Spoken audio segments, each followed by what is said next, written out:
At 8:12 on a Monday morning, I locked every bank account I owned. Savings, brokerage, my primary checking, even the secondary account I had opened just for wedding expenses. I reset passwords, enabled multi-factor authentication, revoked shared permissions, froze outgoing transfers, and flagged 3 vendors with my bank's fraud department. By 11:43, my phone wouldn't stop vibrating. At 12:07, my sister Victoria was pounding on my condo door in downtown Chicago, her engagement ring flashing under the hallway lights like a warning signal. "You ruined my wedding!" she screamed the moment I opened it. Ethan stood behind her, jaw tight, eyes darting. My parents were in the hallway too, breathless and furious, as if they had rushed over to extinguish a fire I had started. I didn't argue. I walked to my dining table, lifted a thick stack of printed statements, and dropped 67 pages in front of them. $120,000, every transfer, every withdrawal, every diamond bracelet, private tasting menu, yacht deposit, and crypto gamble. The room went silent. And for the first time in 18 months, I wasn't the selfish little sister. I was the only one in control. Victoria pushed past me without waiting for an invitation. She looked different up close, mascara smudged, lips trembling, but not from sadness, from rage. "The venue canceled," she said. "The yacht company rejected the deposit. Vendors are calling non-stop. Do you have any idea what you've done?" Ethan stepped in behind her, lowering his voice as if reason would win where volume failed. "You froze accounts during active transactions. That's reckless." My mother's eyes scanned the pages on the table but didn't focus on the numbers. "Isabella, how could you humiliate your sister like this?" Humiliate. That word echoed in my head. I pulled out a chair and sat down slowly. "Do you know how much has been withdrawn?" My father frowned. "You agreed to help with the wedding." "I agreed to limited access," I said. "Not unlimited withdrawal." Victoria grabbed the top sheet. "This isn't what it looks like." "Then explain it," I replied evenly. She flipped through the pages, her confidence cracking with every highlighted line. Emerald Coast Consulting, $12,000, a vendor that didn't exist in any business registry I could find. Ethan avoided looking at that page. "Crypto exchange transfer," I continued, tapping another section. $7,500 at 2:14 in the morning, another for $15,000, and another. "It was an investment," Ethan snapped. "You work in finance. You understand leverage." "I understand documentation," I said. My father picked up one page, squinting at the totals. "This can't be right." "It is," I said. 18 months, $120,000. Victoria's voice shifted from fury to accusation. "You're doing this because you're jealous. You've always resented that That you what?" I asked quietly.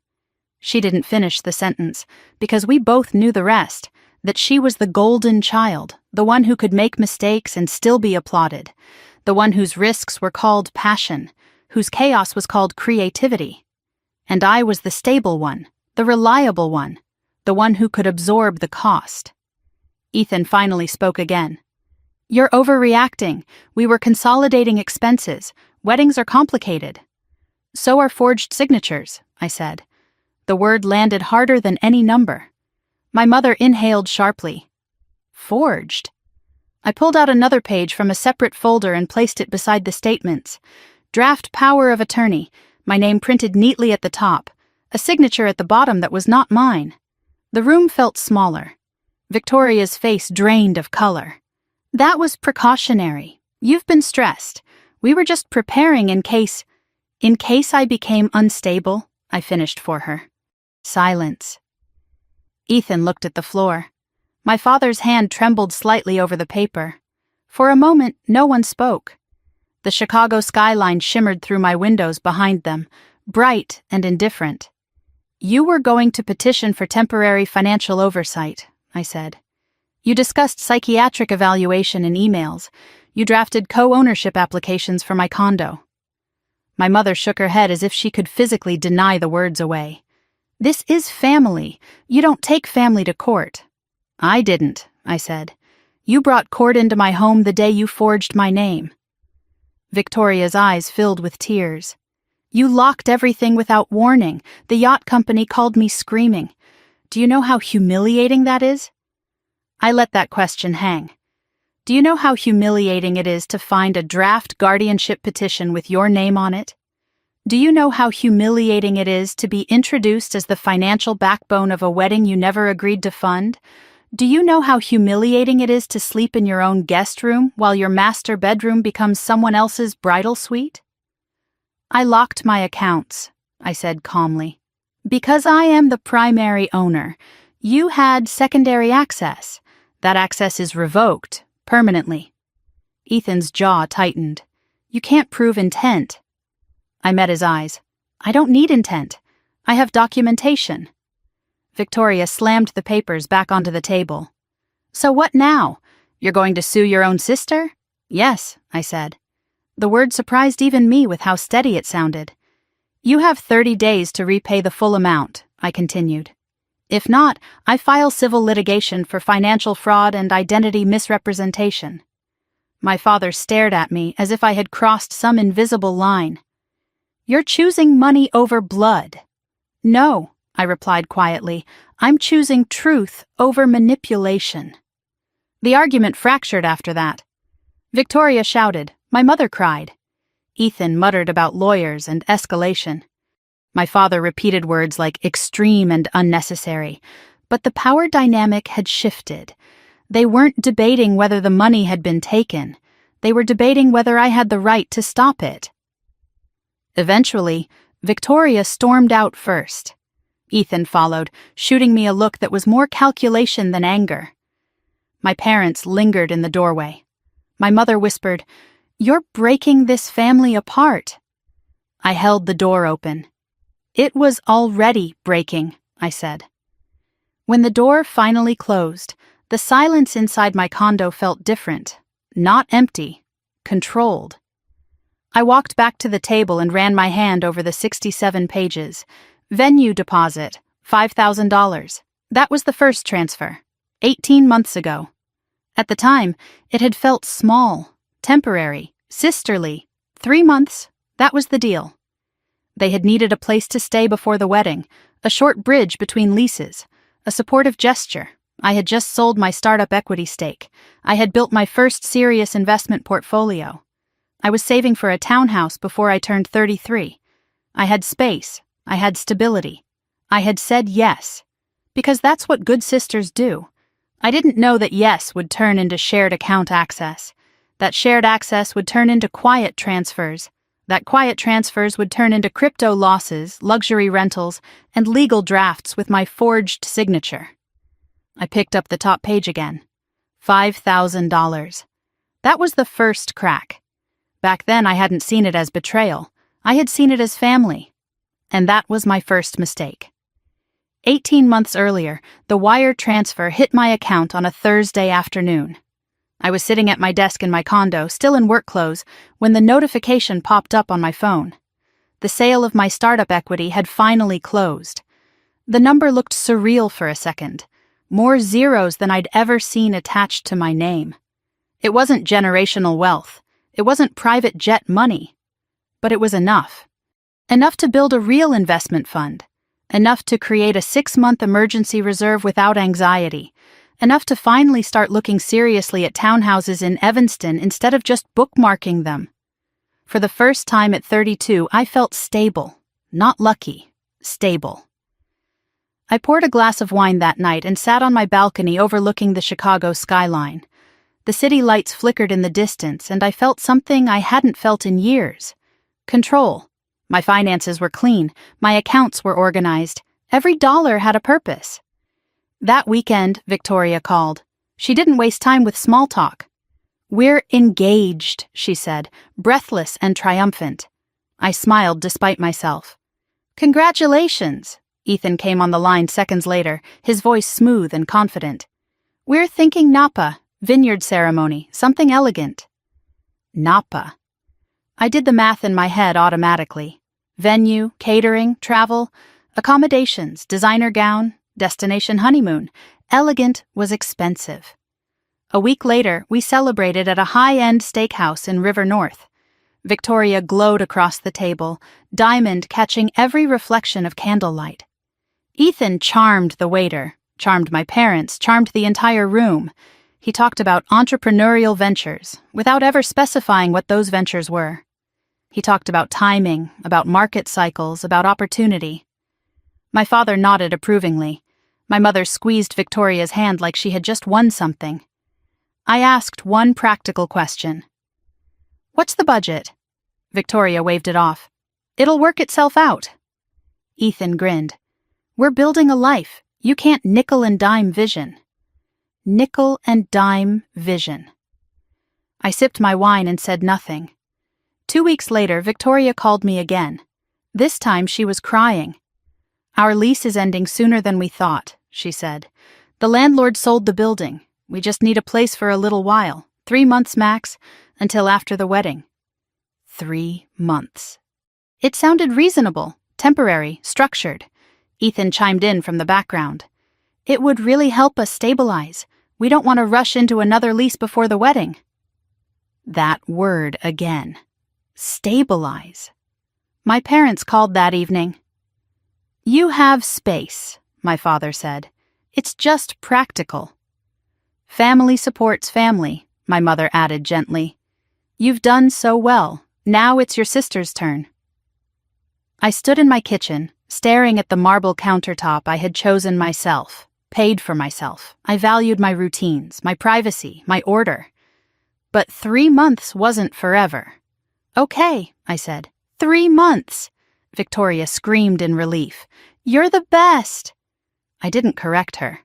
Move-in day came with suitcases, garment bags, and more wedding binders than I thought physically possible. Ethan brought expensive whiskey instead of rent money. "For the house," he said with a wink. It was my house. But I let that slide too. At first, it felt almost fun. Planning energy filled the condo.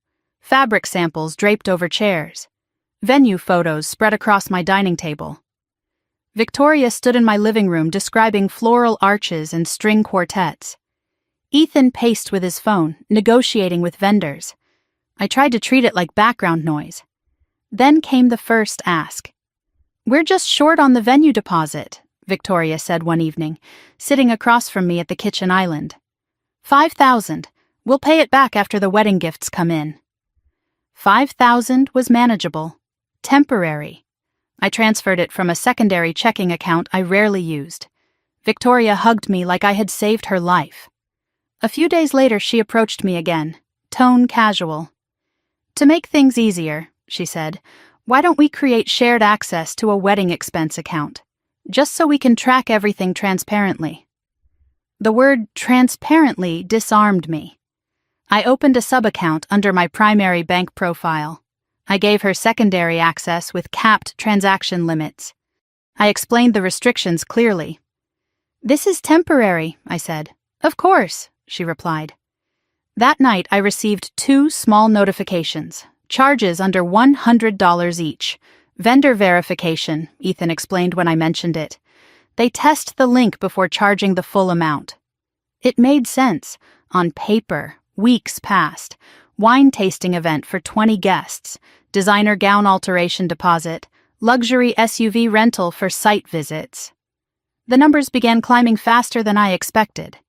At dinner one night, I asked lightly, "Do we really need this level of spending?" Victoria's smile tightened. "It's once in a lifetime." Ethan leaned back. "You've got this covered, right?" Covered. The word unsettled me. I hadn't agreed to cover anything. I had agreed to help. At 2:14 one morning, my phone lit up.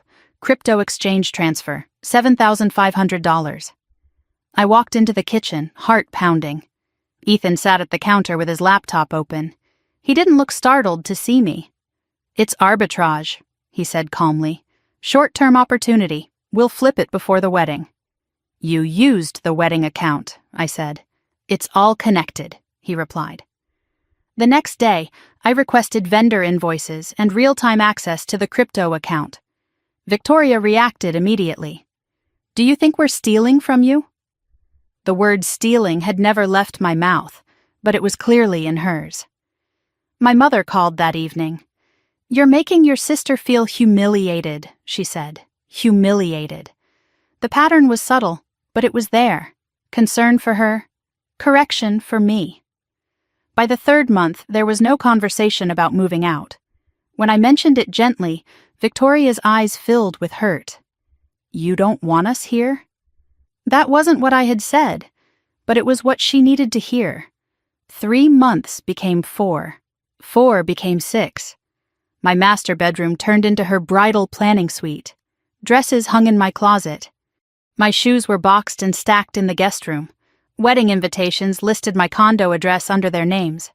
Packages arrived addressed to Ethan.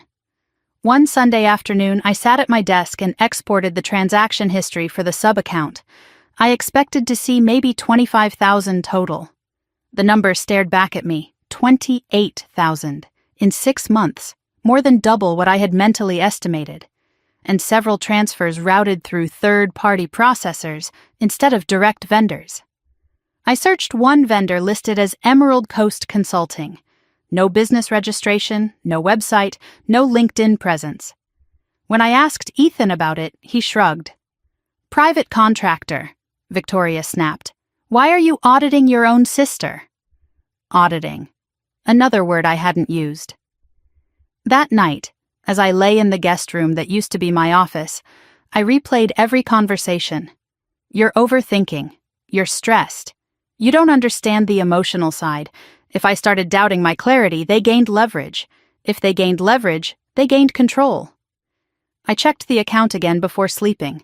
Another crypto transfer. Smaller this time, but consistent. Then I noticed something new, a pending request.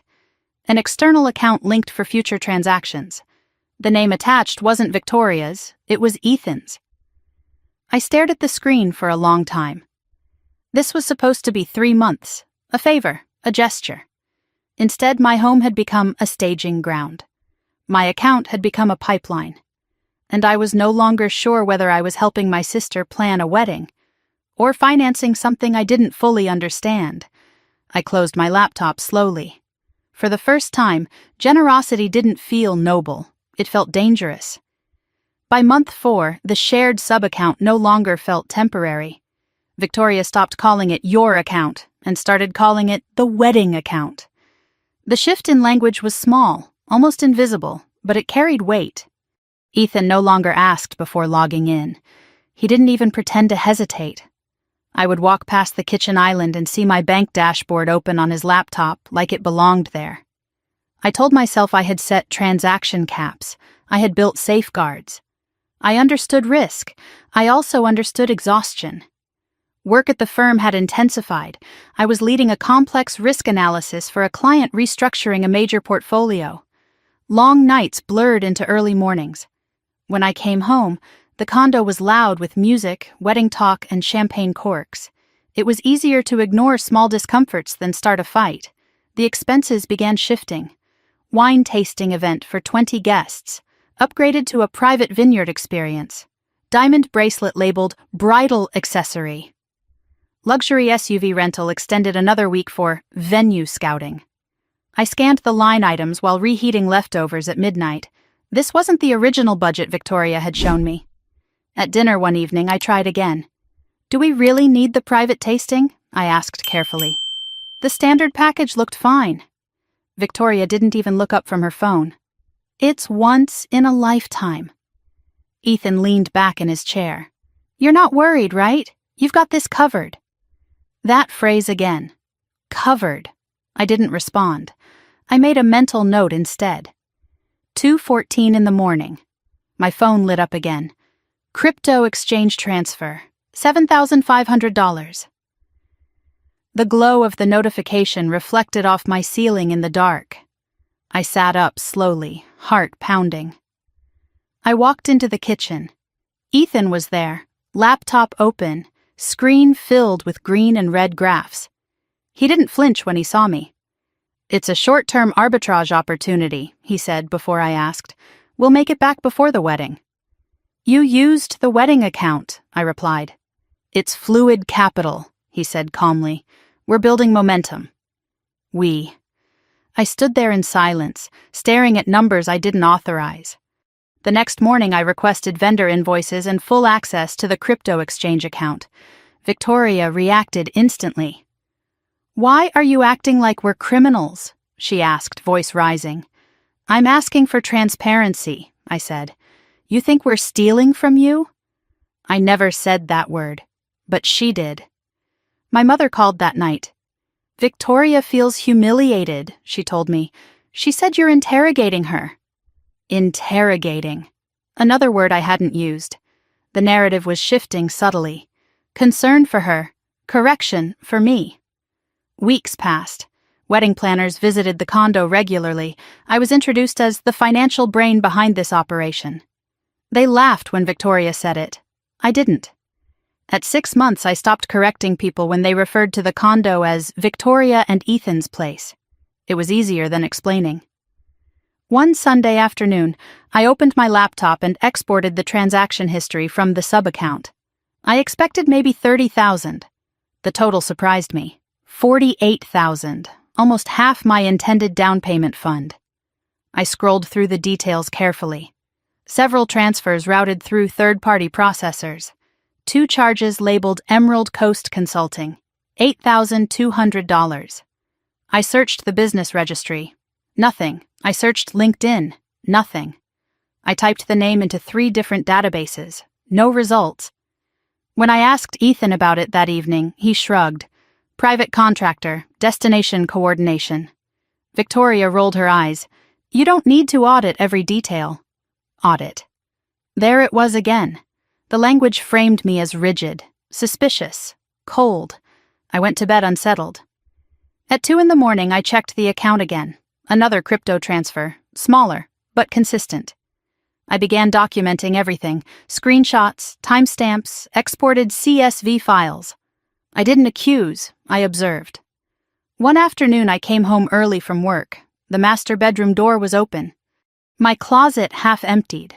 Victoria's gown hung from the center rack, protected in a garment bag that cost more than my first car payment. My side of the dresser had been cleared to make room for makeup palettes. I stood in the doorway quietly. This had been my room. Now it looked like a bridal showroom. Later that evening, at dinner, Victoria announced rehearsal dinner plans. My name appeared on the budget spreadsheet under remaining contribution. I hadn't agreed to that number. When I said so gently, my father spoke up over speakerphone. You're the most stable, he said. It makes sense. Stability equaled obligation. That was the formula. I started reconciling the account weekly instead of monthly. The total crossed 60,000, then 70. The numbers moved faster than conversations. One night, I received a credit monitoring alert. Hard inquiry. Private lender. Application listed as joint household liquidity support. I never applied. The secondary contact listed was Ethan. I stared at the notification for a long time. I confronted him the next morning.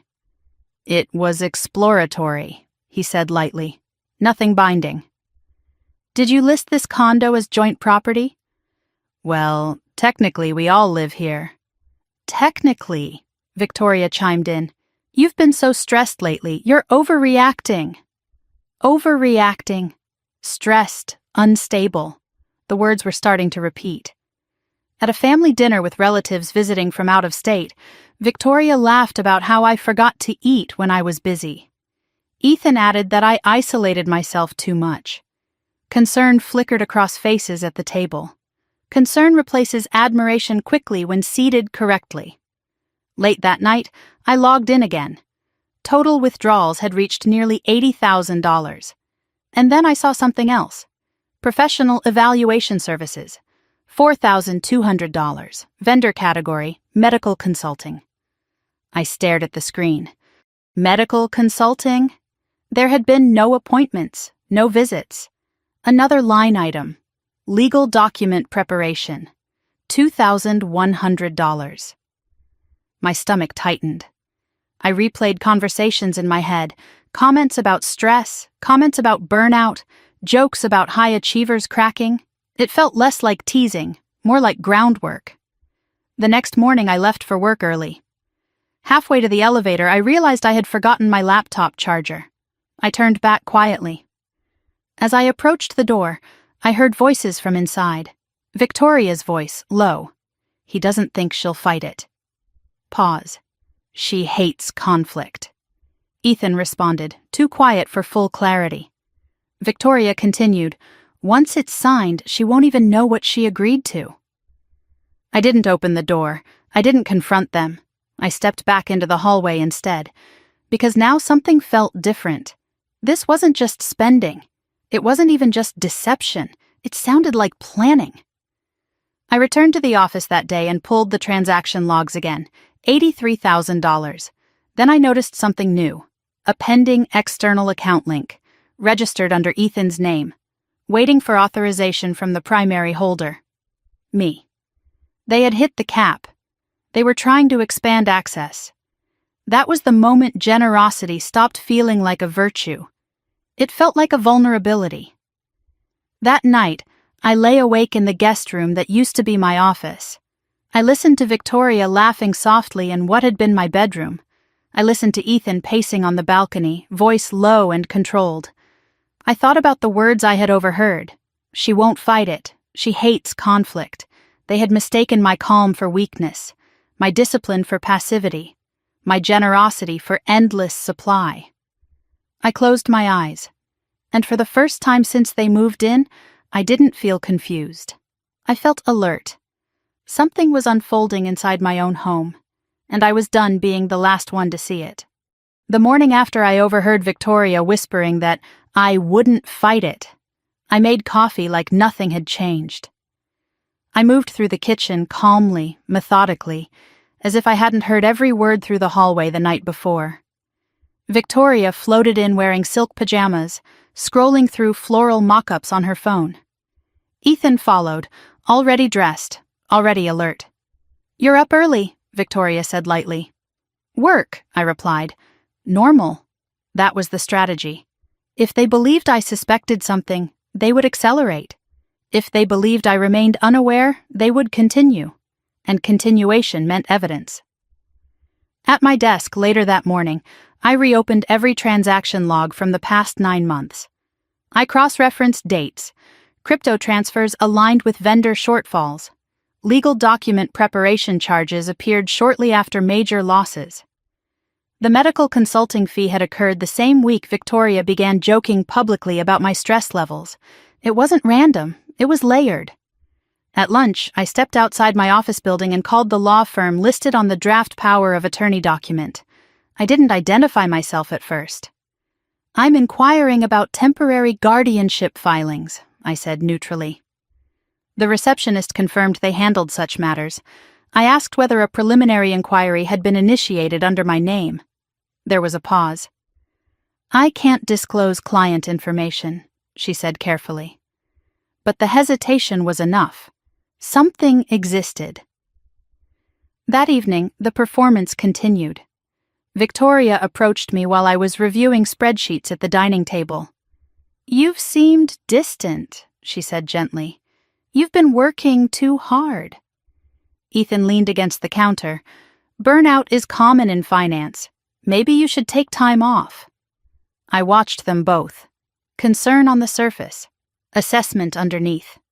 The words weren't about my well-being. They were about positioning. Later that week, my parents hosted a small family dinner with relatives visiting from Milwaukee. Victoria casually mentioned how forgetful I'd been lately. Ethan added that I barely slept. My aunt asked me softly if I was feeling overwhelmed. I realized then that witnesses were being gathered. Not formally, but socially. If someone needed to testify about my stability, they were seeding impressions. That night, I received an automated email from my brokerage account. "Your password has been successfully reset." I hadn't reset it. I logged in immediately. Access still worked. But the recovery phone number had changed. It listed Victoria's number. My hand stayed steady, but something inside me shifted permanently. The next morning, I confronted her privately.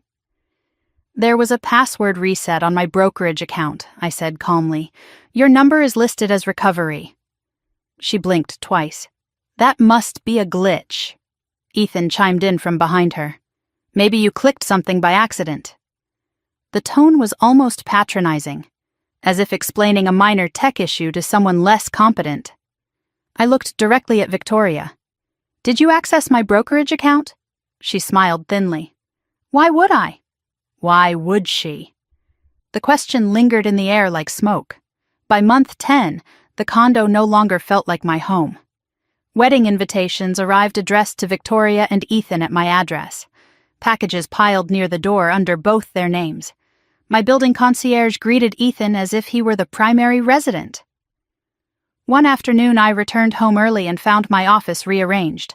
The desk moved, my filing cabinet pushed into the corner, the space staged as a guest suite for bridesmaids.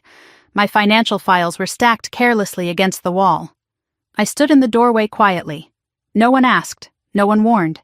It had simply been decided. At dinner that evening, Victoria presented an updated wedding spreadsheet. My name appeared under projected remaining balance, a larger number than before. I never agreed to that, I said evenly. You said you'd support us, she replied. I said 3 months and limited access. My father, on speakerphone, said, You're the most stable. It makes sense. Stable meant absorbent.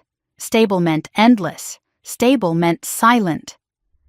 Later that night, I logged into the sub-account again, $92,000. The total no longer startled me. It confirmed something. A pattern. Then I noticed a charge labeled Harbor Lock Storage, monthly recurring. I searched the address. High-security storage facility downtown. Why would wedding planning require private storage? I didn't ask. Not yet. The next morning, while they were out meeting a florist, I walked into what used to be my bedroom. Victoria's vanity drawer was slightly open. Inside, a manila folder. I didn't open it then. Not yet. Instead, I closed the drawer and stepped back. Timing mattered. That afternoon, my father called again. You're overthinking this, he said. Victoria is emotional. Don't trigger her. Trigger. The vocabulary of fragility was being assigned to her. The vocabulary of instability was being assigned to me. That evening, Ethan joked at dinner about high achievers cracking under pressure. Victoria added that I needed a vacation. My mother suggested therapy.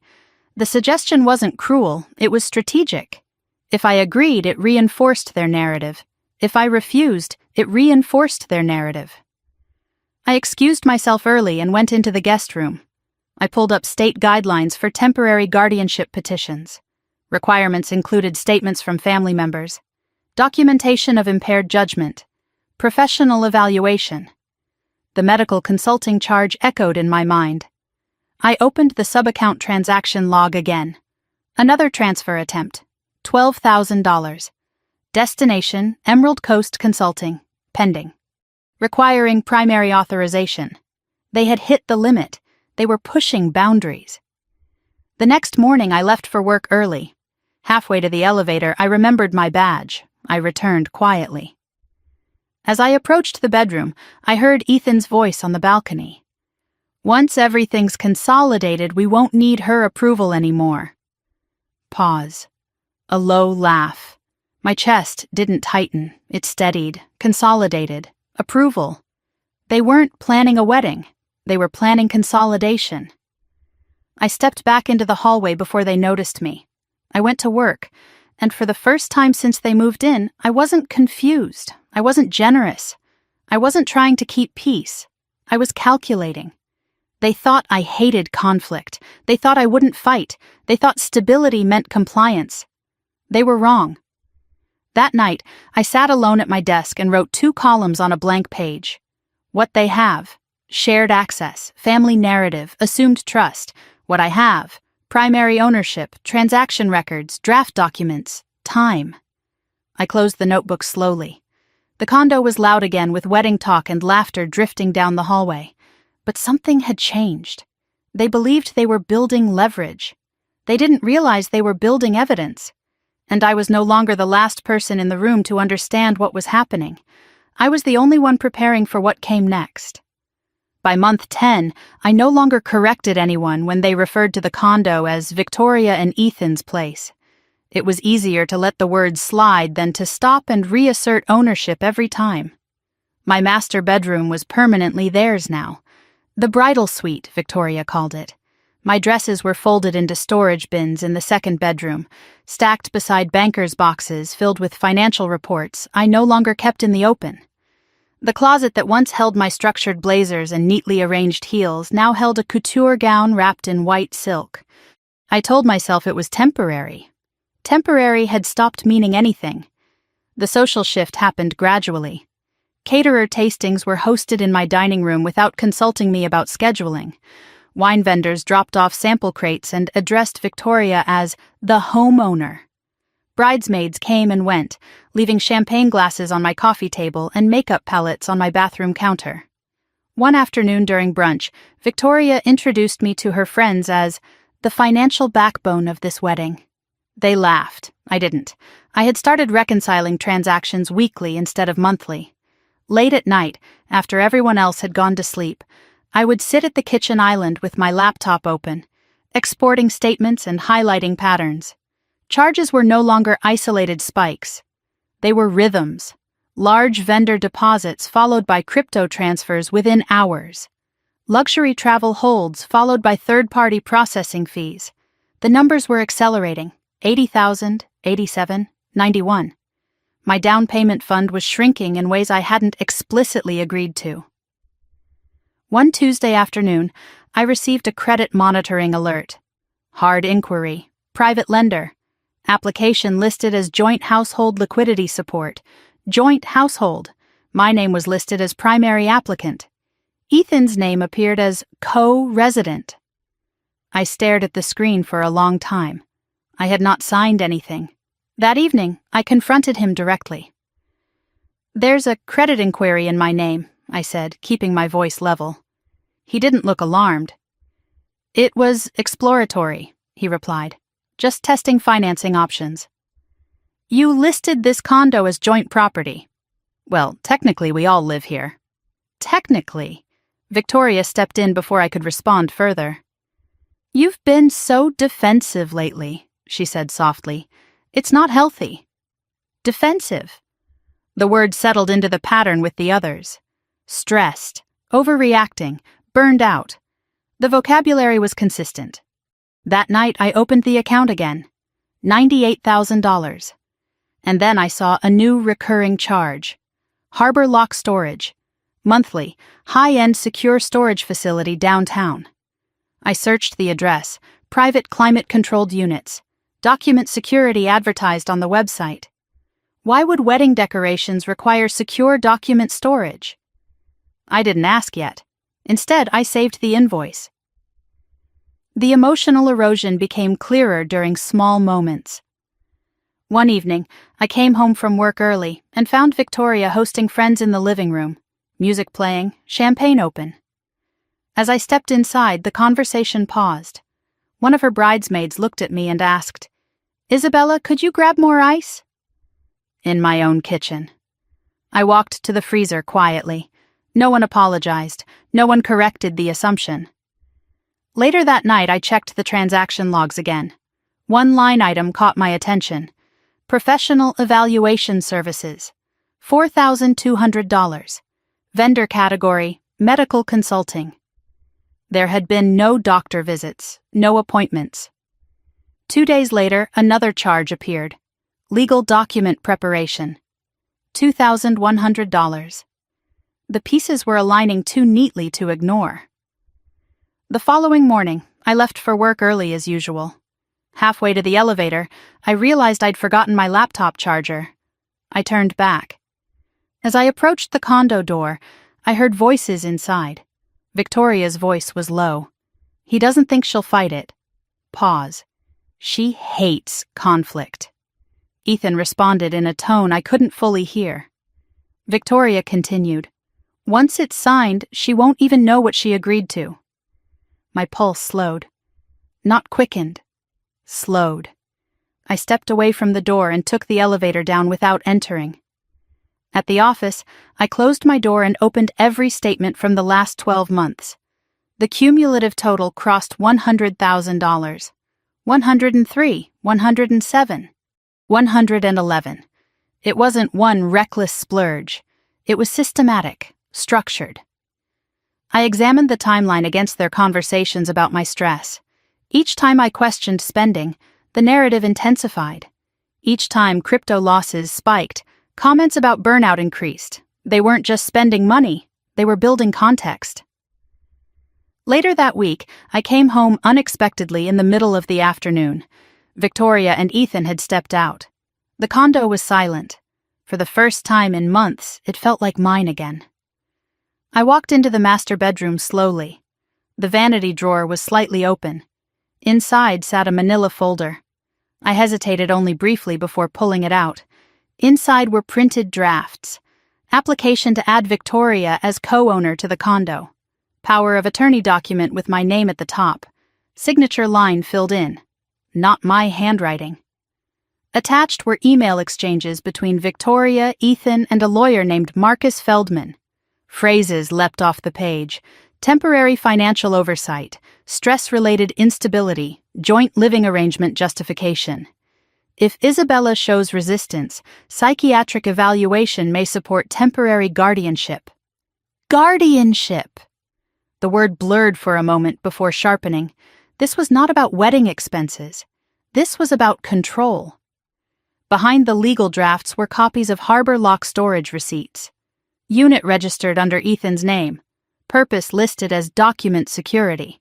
They weren't storing decorations. They were storing leverage. At the back of the folder was a handwritten note in Ethan's writing. She trusts family. Don't push too hard. After the wedding, it's easier. After the wedding, meaning after legal ties, after assets merged, after optics secured. I sat on the edge of what used to be my bed and felt something crystallize. Every dinner conversation about stress, every joke about burnout, every comment about high achievers cracking. It wasn't concern. It was groundwork. My phone vibrated in my hand. Another transfer attempt. $12,000. Destination, Emerald Coast Consulting. Pending, requiring primary authorization. They had reached the ceiling of what secondary access allowed. They were pushing for expansion. I photographed every page of the folder. Front and back, close-ups of signatures, email headers, timestamps.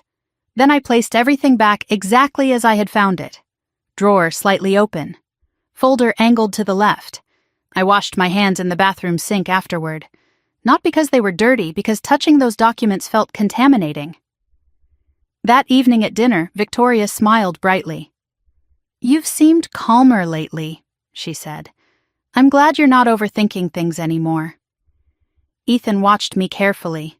I smiled back. For the first time in months, I wasn't reacting. I wasn't asking. I wasn't trying to preserve peace. I was preparing. They thought I wouldn't fight. They thought I hated conflict. They thought stability meant silence. They were about to learn the difference between quiet and unaware. And this time, I wasn't the one being positioned. I was the one gathering proof. The morning after I found the folder in Victoria's drawer, I made breakfast like nothing had happened. Egg whites, black coffee, the same routine I followed every weekday. Victoria scrolled through seating charts at the kitchen island, humming under her breath. Ethan typed something on his phone, expression neutral. They looked relaxed. They believed they were still ahead. I moved quietly through the condo, memorizing their comfort. Emotion is loud, evidence is silent. I left for work at my usual time, badge clipped to my coat, posture steady. Halfway to the office, I pulled over into a quiet parking garage and reviewed the photos I had taken of the documents. The power of attorney draft, my forged signature, the email thread with Marcus Feldman. The phrase temporary guardianship appearing again and again like a legal refrain. My chest didn't tighten anymore. It cooled. At my desk, I closed my office door and began reconstructing the timeline. Crypto losses escalated in month 8. Legal document preparation appeared in month 9. Medical consulting fee appeared in month 10. Conversations about my stress intensified around the same time. The structure wasn't emotional, it was procedural. That afternoon, I called the law firm again, this time identifying myself. "I'd like to confirm whether any preliminary documents have been prepared in my name," I said calmly. There was a pause. "I'm sorry, I cannot disclose that information without a signed release," the receptionist replied. But the tone had shifted. There was recognition. Someone had discussed my name. That was enough. On my lunch break, I walked to the bank branch near my office. I requested extended transaction logs for the past 18 months. The compliance officer reviewed the request and raised her eyebrows at the volume of transfers routed through third-party processors. "Did you authorize external wallet linking?" she asked. "No," I said. She flagged the account for internal review. The phrase financial exploitation appeared in the notes. It didn't sound dramatic. It sounded factual. That evening, I returned home as if nothing had changed.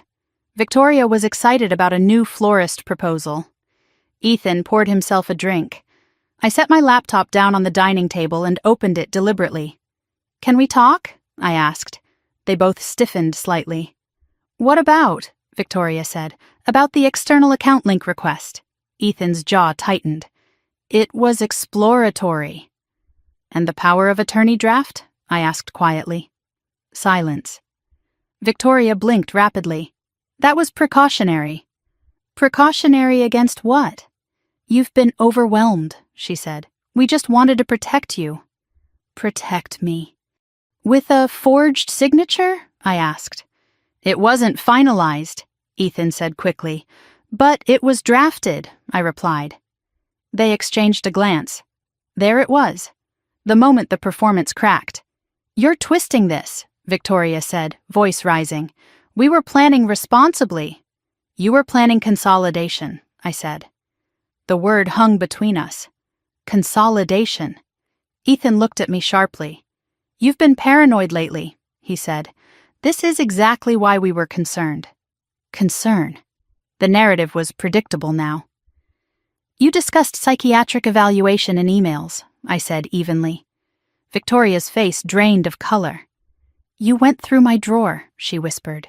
"Yes." "You violated my privacy." I let that irony settle in the room. "You drafted legal control over my assets," I replied. "You forfeited privacy." My father called mid-conversation, as if summoned by tension. Victoria put him on speaker. "Isabella is spiraling," she said quickly. "She's accusing us of fraud." I spoke calmly into the phone. "There is a forged power of attorney draft with my name on it." Silence. My father exhaled slowly. "That was precaution," he said after a moment. "You've been under a lot of stress." There it was again, the reinforcement, the layering of witnesses. "I am not unstable," I said clearly, "and you will not file anything in my name." No one argued that they wouldn't. They argued that I was overreacting. Later that night, I reopened the transaction logs. The total had reached $120,000. $120,000. The number felt different now. It wasn't loss, it was leverage. I exported every transaction into a master spreadsheet. Date, vendor, amount, purpose. I cross-referenced crypto transfers with external wallet IDs. I documented every instance of third-party routing. The structure became undeniable. This wasn't chaotic spending, it was layered misdirection. At 2 a.m, another transfer attempt appeared. $15,000. Destination, Emerald Coast Consulting. Status, pending, authorization required from primary account holder. They had reached the ceiling again. Desperation was visible in the pattern. The next morning I called a compliance attorney recommended by a colleague. I brought printed copies of everything, the forged signature, the guardianship language, the transaction logs. He reviewed the document silently. "This is potential financial fraud," he said finally, "and attempted asset control." The words didn't shock me. They confirmed what I already knew. If they file first claiming mental instability, you would be defending yourself, he added. If you act first, you control the narrative. Control the narrative. That was the pivot point. I returned home that evening and found Victoria pacing. Why can't I access the account dashboard? She demanded. I restricted permissions, I replied. You can't just cut us off. I can, I said calmly. I am the primary holder. Ethan stepped closer. You're escalating this. No, I said, I'm correcting it. He stared at me for a long moment. You're making a mistake. I've already made one, I replied, letting you in. That night, I drafted a formal demand letter with my attorney's guidance. 30 days to repay $120,000. Failure to comply would result in civil litigation for fraud and identity misrepresentation. I didn't send it yet. Timing mattered. The following morning, before leaving for work, I logged into my account one last time. Another transfer attempt, $12,000. Declined automatically due to restricted access. Within minutes, my phone began to ring. Victoria, Ethan, my mother. I didn't answer. I watched the calls pile up. They believed I was panicking. They believed I was reacting emotionally. They didn't understand that I had already moved beyond emotion. By the time Victoria pounded on my door hours later, shouting that I had ruined her wedding, the decision had already been made. I wasn't going to wait for them to finish their plan. I was going to end it. They thought I hated conflict. They thought I wouldn't fight. They thought stability meant compliance. They were about to learn that stability can also mean strategy. And strategy, when documented, is louder than any accusation they could make about my sanity. I closed my laptop and looked out at the Chicago skyline. 18 months ago, I had said yes because I believed family meant trust. Now I understood something else. Trust without boundaries is not loyalty. It's exposure. And exposure, when paired with forged documents and $120,000 missing, is no longer a misunderstanding. It's a case. The next move would not be a conversation. It would be a lock, and this time, I would not hesitate. The morning after I met with the attorney, I stopped pretending this was temporary. I woke before dawn, sat at my kitchen island, and opened every financial portal I owned. Savings account, primary checking, brokerage, sub-account labeled wedding expenses. I changed every password. Enabled multi-factor authentication on every login. Removed secondary viewing privileges. Revoked external wallet linking. I didn't rush. I moved with precision. At 7:43, I called my bank's fraud department. I need to report potential financial exploitation, I said. The representative's tone shifted immediately. She asked for dates, amounts, authorization history. I gave her everything. $120,000 over 18 months, repeated crypto transfers, third-party routing patterns, attempted expansion of transaction limits. She assigned a case number. The word official appeared in my mind like a door closing. After the call, I placed a full credit freeze across all major bureaus. Any new line of credit would require in-person verification with government identification. No more exploratory inquiries, no more technical glitches. Then I contacted building management. I need to confirm primary residency documentation, I said. They pulled up the file. Sole owner, Isabella Morgan. Secondary occupant access privileges had been logged for Ethan under temporary guest extension. I'm revoking that, I said. They asked if there was a dispute. There won't be for long, I replied. By 9 o'clock, every access point had narrowed. When Victoria woke and reached for her phone, the shift was immediate. I can't see the wedding account, she said from the bedroom. I restricted permissions, I answered from the kitchen. What do you mean restricted? It's no longer shared. She walked into the kitchen slowly. Her eyes scanned my face for hesitation. You can't just do that. I can, I said calmly. It's my account. Ethan appeared behind her. Why are you escalating this? He asked. I'm not escalating, I replied. I'm securing. He stepped closer. The yacht deposit bounced, he said. The venue called this morning. Why were you attempting a $15,000 transfer without my authorization? I asked. Silence. Victoria's face reddened. We needed to move quickly. You needed to ask, I said. My phone rang again. My mother. I let it go to voicemail. Within an hour, my parents were at the door. My father entered first, posture rigid. What is this nonsense? He demanded. You locked everything, my mother added. Victoria is hysterical. I placed a single sheet of paper on the table. The transaction summary total, $120,000. Do you know how much has been withdrawn? I asked. They stared at the number. That can't be accurate, my father said. It is, I replied. Victoria crossed her arms defensively. You agreed to support us. I agreed to limited access, I corrected. Ethan spoke quietly. You're making this about control. I am making it about control, I said. Mine. My father looked between us. You're overreacting. I am responding, I said. The bank called mid-argument. The compliance officer informed me that several transactions were being flagged for irregular routing. One vendor had no valid registration. Additional documentation might be required. I thanked her and hung up. The room felt heavier. Victoria's voice trembled. You reported us? I reported suspicious transactions, I said. You're humiliating me before my wedding, she snapped. I'm protecting my assets, I replied.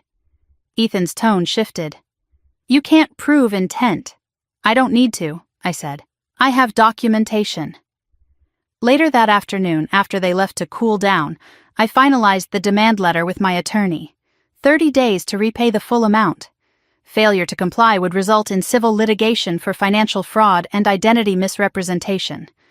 I printed the letter. I did not send it yet. I wanted them to attempt one more transfer.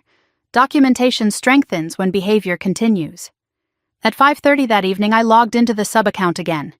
Another attempt, $12,000. Destination, Emerald Coast Consulting. Declined automatically. Secondary access suspended. My phone exploded within minutes. Victoria's voice came through the voicemail speaker. You ruined my wedding. Ethan followed with a text. Fix this now, my mother wrote. What are you doing to this family? I did not respond. At 6:15, the pounding on my door began. Victoria burst inside the moment I opened it. You did this, she said. Ethan stood behind her, face pale. My parents followed seconds later. The scene felt surreal. I walked to the dining table and placed the full 67 pages of statements in front of them, every transfer highlighted, every crypto exchange circled, every third-party vendor flagged. $120,000, I said. Silence fell like a physical weight.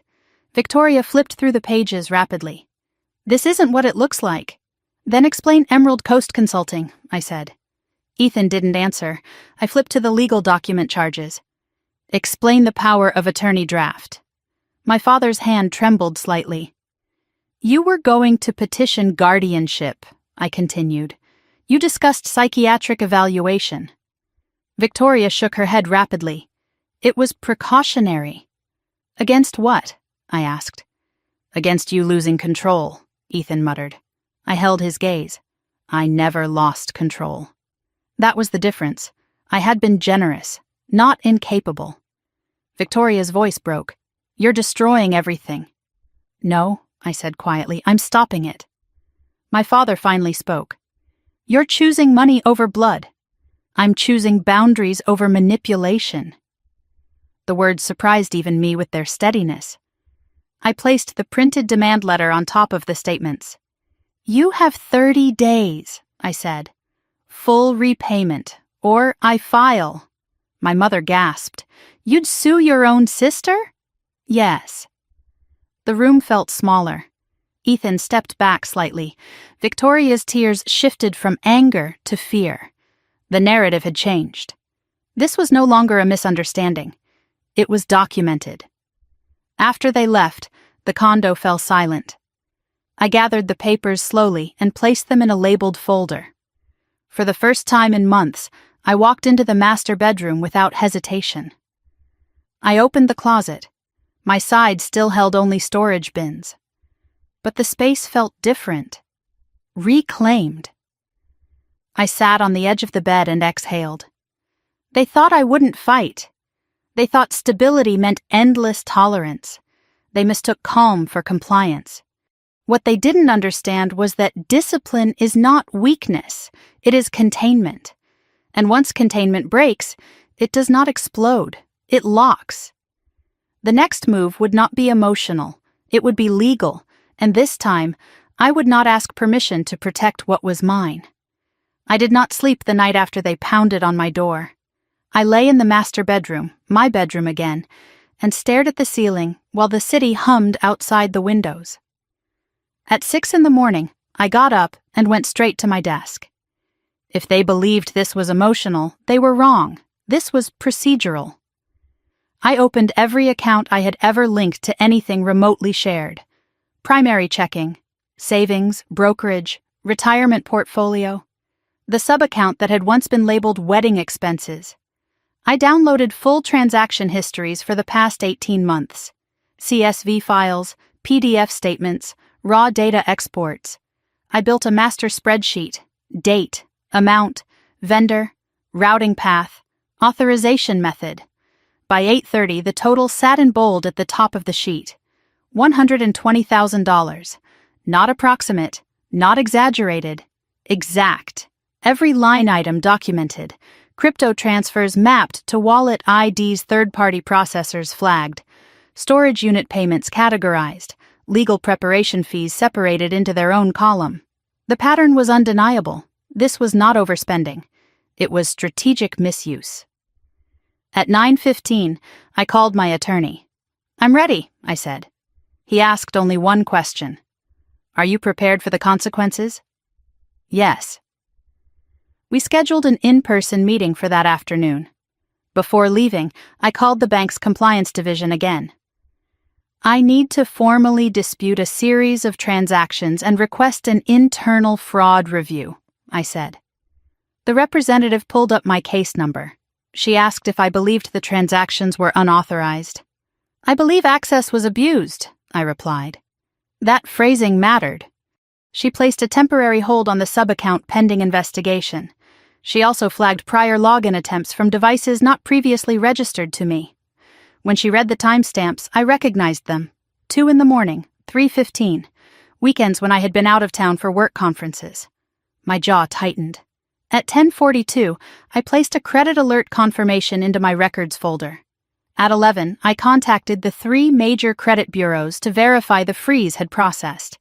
No new lines of credit could be opened without direct in-person identity verification. At noon, my phone buzzed. "Victoria," I declined the call. Ethan followed with a text. "We need to talk before you make this worse." I didn't respond. By 1:30, I was seated across from my attorney in a quiet conference room. I laid out everything: the forged power of attorney draft, the guardianship language, the transaction spreadsheet, the email exchanges. He read in silence for several minutes. "This is potential financial fraud and attempted asset control," he said finally. Hearing it stated clinically did something to me. It removed the last layer of doubt. "If they file first claiming diminished capacity, you would be forced into defensive posture," he added. "If you file first, you control the narrative." Control the narrative. I had allowed them to control the language for months. Stressed, overreacting, burned out. Now I would control the record. We drafted a formal written demand, 30 days to repay $120,000. Failure to comply would result in civil litigation for fraud and identity misrepresentation. He advised not sending it until we had full transaction documentation secured. The more evidence, the stronger the case. I left his office with a folder under my arm and clarity in my chest. When I returned home, the condo was quiet. Victoria and Ethan were out. I walked through each room slowly. The living room still held wedding magazines scattered across the coffee table.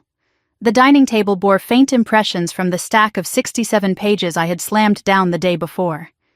In the bedroom, the closet still smelled faintly of Victoria's perfume. This had been my home. It still was. I sat at the kitchen island and opened my laptop again. Another login attempt notification appeared. Secondary access suspended. They were trying again. Within minutes, my phone began ringing. Victoria's voice came through voicemail first. "What did you do? I can't access anything." Ethan's text followed. "You're sabotaging us." My mother sent a message. "Stop escalating this. Escalating." The word irritated me now. I wasn't escalating. I was locking. At 4:20 in the afternoon, Victoria returned home. She dropped her purse onto the counter. "The account says access denied," she said. "Yes," I replied. "You froze it." "Yes." "You didn't even warn us." "I didn't need to." Her face flushed. "The yacht company called. The deposit failed." "Why were you attempting another transfer?" I asked. She faltered. "It was for final confirmation." "Without telling me?" Ethan entered seconds later. "You can't just shut everything down," he said. "I can," I replied. "I am the primary account holder." "You're overreacting," he snapped. I opened the spreadsheet and rotated the laptop toward him. $120,000, I said.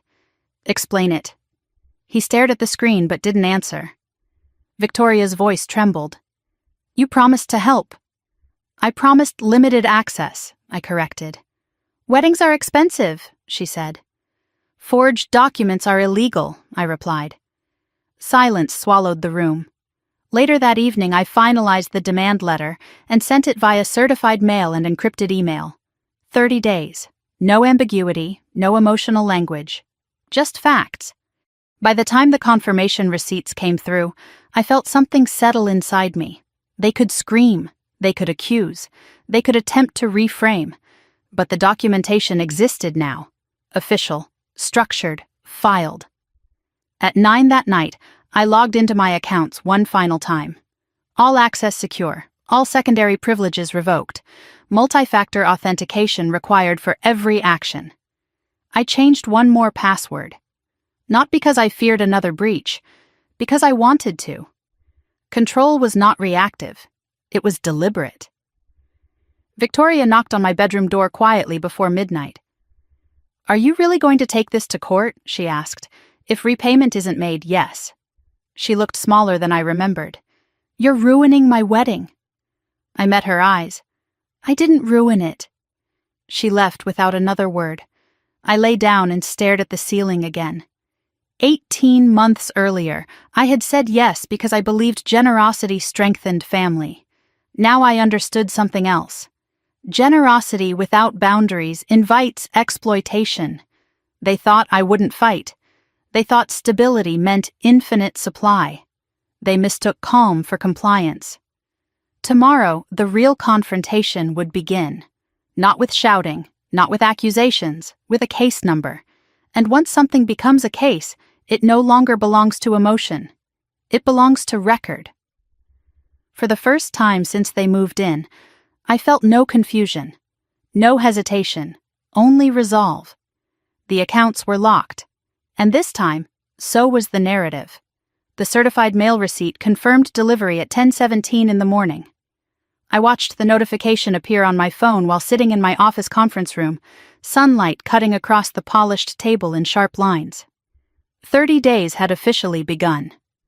At 11:32, Victoria called. I let it ring. At 11:34, Ethan called. I let that ring too. By noon, my mother had left a voicemail thick with restrained panic. "Isabella, please don't do this publicly. We can talk."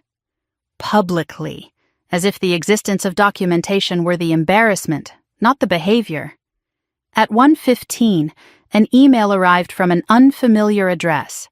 Subject line, representation notice. Ethan had retained counsel. The message was concise. They disputed the characterization of fraud. They claimed verbal agreement for financial support. They suggested mediation. I forwarded the email to my attorney without comment. Within an hour, he replied, "We expected this." Of course we did. Narratives don't collapse quietly. They resist. When I returned home that evening, The condo felt different, quieter. Victoria sat at the kitchen island with red eyes and a glass of wine she hadn't touched. Ethan paced near the balcony, phone pressed to his ear. My parents were there too. The intervention had been assembled. My father stood when I walked in. "Sit down," he said. I didn't. "What do you want?" I asked. "Withdraw the letter," my mother said immediately. "We can handle this internally." Internally. 18 months of internal handling had led here. Victoria looked at me with something softer than anger. "You blindsided us," she said. "You forged my signature," I replied. Ethan ended his call and stepped forward. "There was no forgery," he said. "There was a draft." "A draft with my name signed," I corrected. He exhaled sharply. "You're framing this to look criminal." "It is criminal," I said. The word landed heavier than the previous ones. My father's jaw tightened. "You are going to destroy your sister's future." "I am protecting mine." Victoria's voice cracked. "You always do this." "Do what?" "Act like you're above us." I felt something inside me go still. "This isn't about superiority," I said quietly. "It's about ownership." Silence. Ethan broke it first. "If this goes to court, it becomes record. Employers see that. Banks see that. Everyone sees it." "Yes," I said. "And you're comfortable with that?" "Yes." He stared at me like I had become someone unfamiliar. Maybe I had. The next morning, I received a formal mediation proposal. They offered partial repayment. $35,000, in exchange for withdrawing all allegations of fraud. I read the number twice. 35,000, not even half, not even close. I called my attorney. "We decline," I said before he finished explaining the strategy. He didn't argue. He knew me well enough now. By midweek, something shifted in the household. Victoria stopped arguing. She started crying. Not performative tears, quiet ones. Ethan grew sharper, more agitated, phone calls in the hallway, doors closing harder than necessary. I overheard him one evening. "If she files, discovery will expose everything." Victoria whispered something I couldn't hear. "Expose everything." The phrase lingered. The following afternoon, I received a call from the bank's compliance officer. Several flagged transactions were now under formal review. One vendor, Emerald Coast Consulting, had no registration record in Illinois or California. Funds had been routed through an intermediary account tied to a private crypto wallet.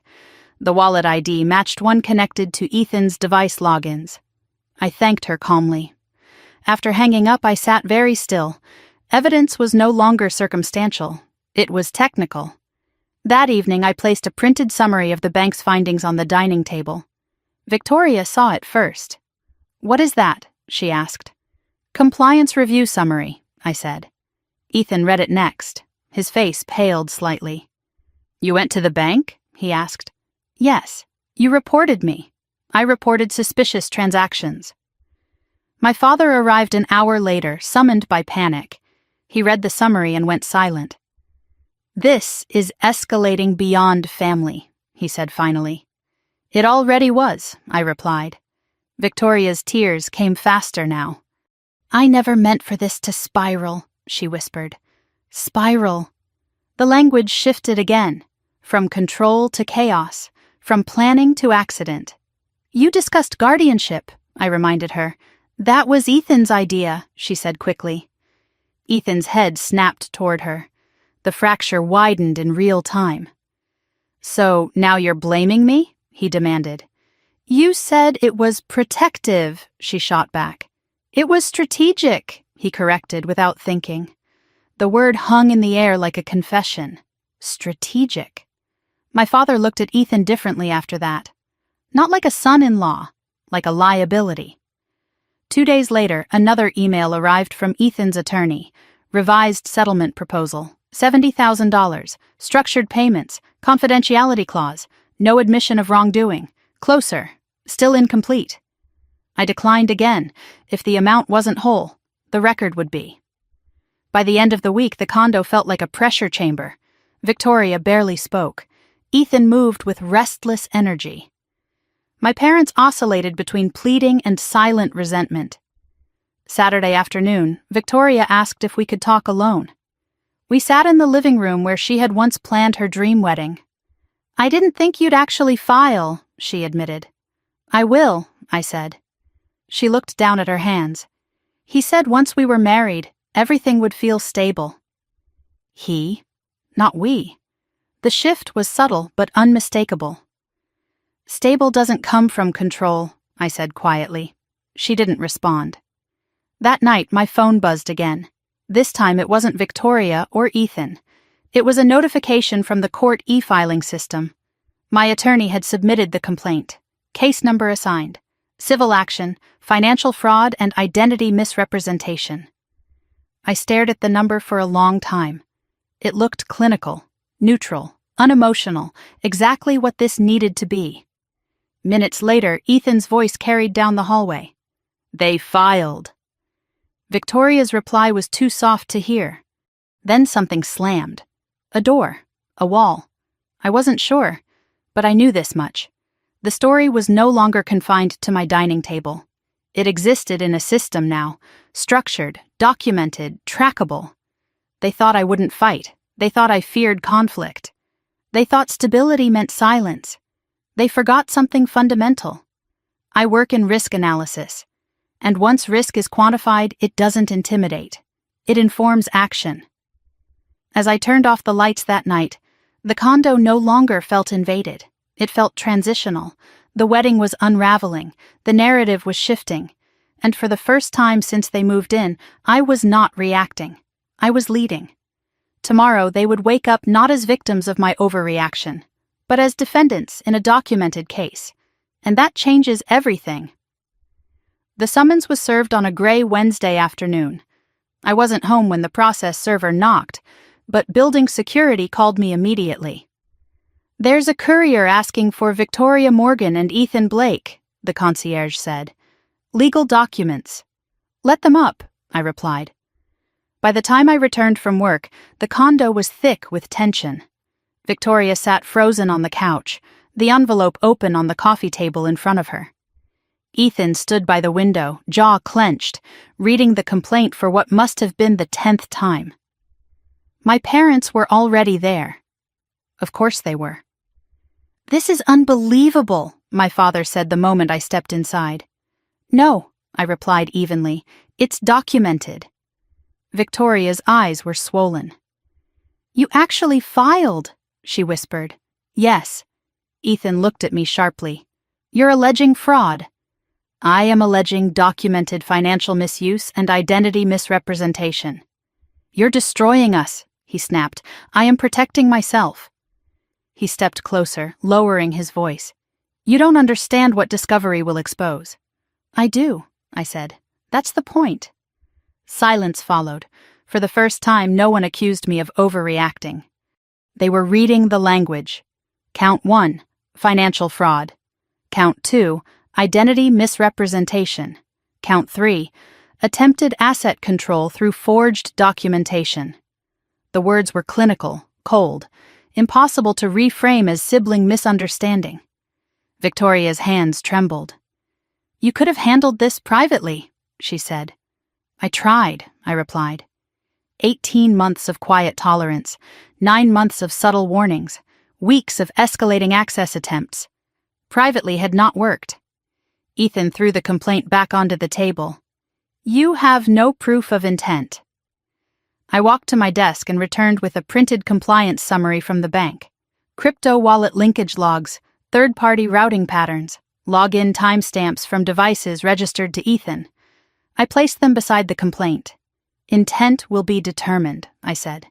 He didn't respond. That night, the first visible crack appeared. Ethan's phone rang constantly. He took calls on the balcony, pacing. His tone shifted from confident to strained. Victoria stayed silent. The next morning, I woke to raised voices. "You told me it was contained," Victoria hissed. "It was until she escalated," Ethan shot back. She didn't escalate, she said quietly. She locked what was hers. The difference in language mattered. I made coffee without acknowledging them. By noon, my attorney emailed an update. Ethan's counsel had requested expedited mediation. Now. Not 30 days. Now. Fear changes pacing. That evening, the Vineyard venue called Victoria directly. The deposit was frozen pending payment confirmation. Without immediate funds, the date would be released. Victoria stared at her phone as if it had betrayed her. "This can't be happening," she whispered. "It is," Ethan muttered. My mother arrived again. "She's heartbroken," she told me. "Is this worth it?" I didn't answer immediately. I looked at Victoria sitting on my couch, in my condo, with a complaint bearing my name on the header. "It's not about worth," I said finally. "It's about boundary." My father rubbed his temples. "This will follow the family forever." No, the documentation would. The behavior had already followed us. The next day, something shifted again. The yacht company canceled the reservation entirely. The florist withdrew due to uncertainty of payment. Bridesmaids began texting Victoria quietly, asking what was going on. Narratives spread quickly. By Friday afternoon, Ethan received a separate notice. The court had authorized preliminary document preservation. He was legally required to retain all financial communications. He read the email twice. "You're serious about this," he said. "I was serious 18 months ago," I replied. That night, Victoria knocked on my bedroom door. She didn't come in. She stood in the hallway, smaller than I had ever seen her. "I didn't think you'd actually choose court over me," she said. "I didn't think you'd choose control over me," I answered. Her eyes filled. "It wasn't like that. It was exactly like that." She didn't argue. She went back to the master bedroom and closed the door softly. Saturday morning, Ethan packed a suitcase. Not dramatically, not angrily, quietly. Victoria watched from the doorway. "Where are you going?" she asked. "To stay with a friend," he said, "until this stabilizes." Stabilizes. The word tasted bitter now. He didn't look at me as he left. The door clicked shut. Silence flooded the condo. Victoria stood there for a long time. Then she sat down at the dining table where the 67 pages had once been spread. "This isn't what I wanted," she said quietly. I didn't respond, because what she wanted had never been clearly defined. Status, security, admiration, those are fragile foundations. By Monday, Ethan's attorney submitted a revised proposal. Full repayment over structured installments. No confidentiality clause. No demand to withdraw fraud language. That was new. My attorney called me. "They're feeling pressure," he said. "I know," I replied. Victoria approached me later that evening. "He's talking about separating finances," she said. "You should," I answered. She looked startled. "You're not gloating," she said. "I'm not winning," I replied. "I'm correcting." That night, I walked into the master bedroom fully. No hesitation. I opened the closet. The gown still hung there. White, untouched. The wedding binder sat on the dresser. I closed it gently. This was no longer about a ceremony. It was about consequence. When I returned to the living room, Victoria was staring at the skyline. "He said if the wedding happened, everything would feel stable," she murmured. "And did it?" I asked. She didn't answer, because it hadn't happened. And stability built on someone else's account was never stability. It was dependence. Later that week, mediation was scheduled. Formal, documented, court-monitored. As I reviewed the updated repayment proposal, I realized something quietly powerful. They no longer argued that I was overreacting. They no longer suggested therapy. They no longer framed me as unstable. The narrative had shifted. Not because I shouted louder, but because I documented better. They thought I wouldn't fight. They thought I feared conflict. They thought stability meant silence. Now they understood something else. Stability can mean evidence, and once evidence enters a courtroom, it doesn't disappear under emotion. It stands. The condo felt different that night. Not fractured. Transitional. Ethan was gone. Victoria was quiet. My parents called less frequently. The wedding date approached without confirmation, and I stood in the center of my living room looking at the city lights flickering beyond the glass. 18 months ago, I said yes because I believed family meant unconditional support. Now I understood something stronger. Support without boundary is surrender, and surrender, once recognized, must be reversed. The case was active, the narrative was public, the illusion was collapsing. And for the first time since they moved in, I wasn't waiting for the next transfer alert. I was waiting for the next court notice. Because this time the future wasn't being drafted in someone else's drawer. It was being filed under my name. And that made all the difference. 30 days began to feel shorter once the case number existed. The week after the complaint was filed, the condo felt hollow in a way it hadn't before. Ethan's suitcase was gone. His cologne no longer lingered in the hallway. The master bedroom door stayed half open now, not shut. Victoria moved through the space quietly, as if every step had weight. I returned to my routines with precision: work, gym, evening calls with my attorney, weekly transaction monitoring. The wedding website quietly disappeared 3 days after the summons was served. I noticed because I had bookmarked it months ago.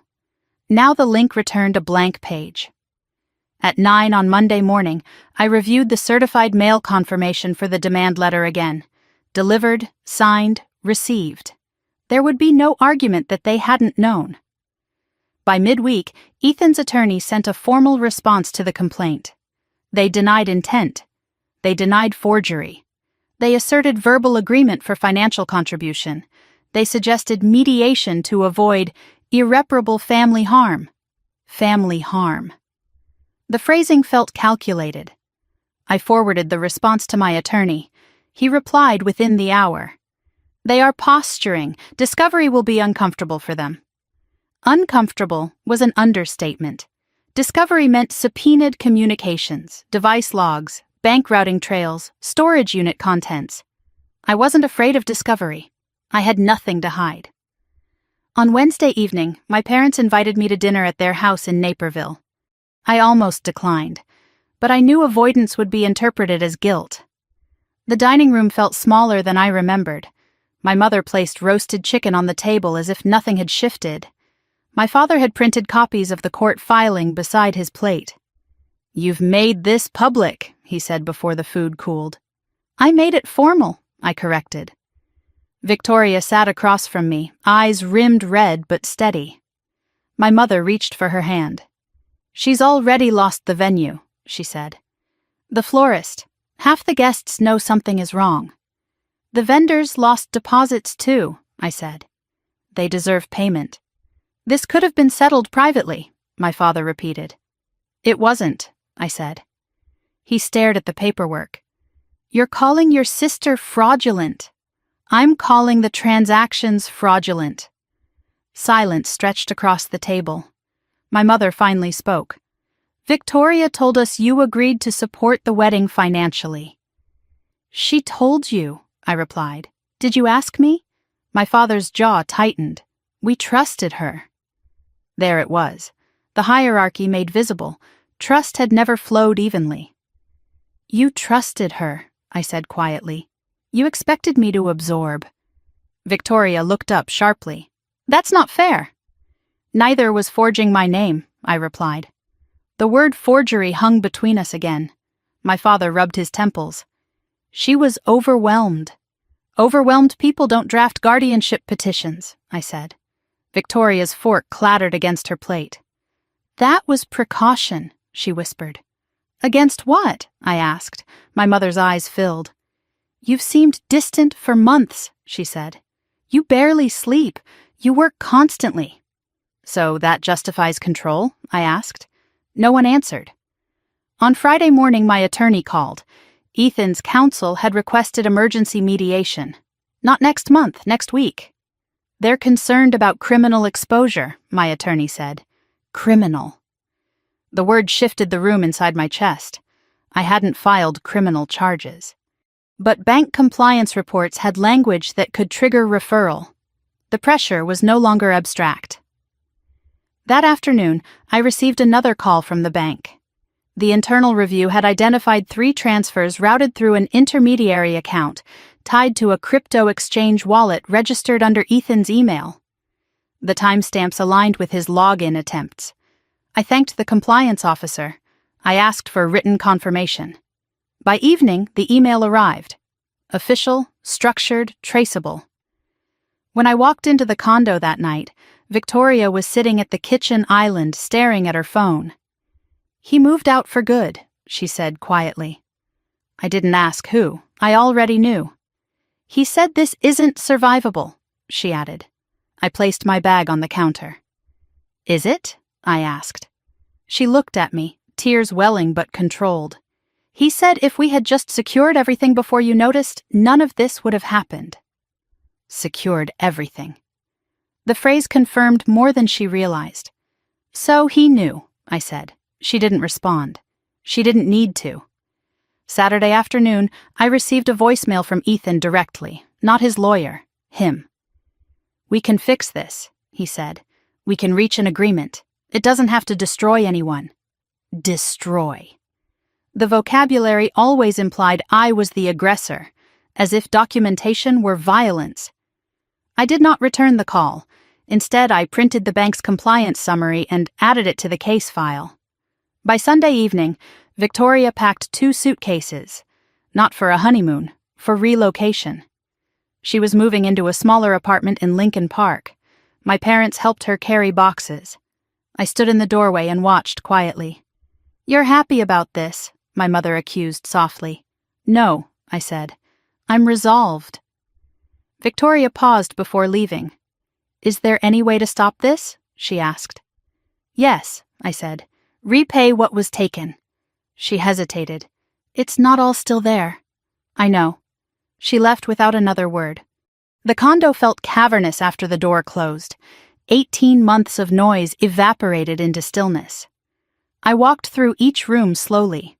The living room was empty of bridal magazines. The master bedroom closet held only my clothes again. The kitchen counters were clear. I sat at the dining table where the 67 pages had once been spread. 30 days. That was the window. By Tuesday, mediation was confirmed. Formal, recorded, structured.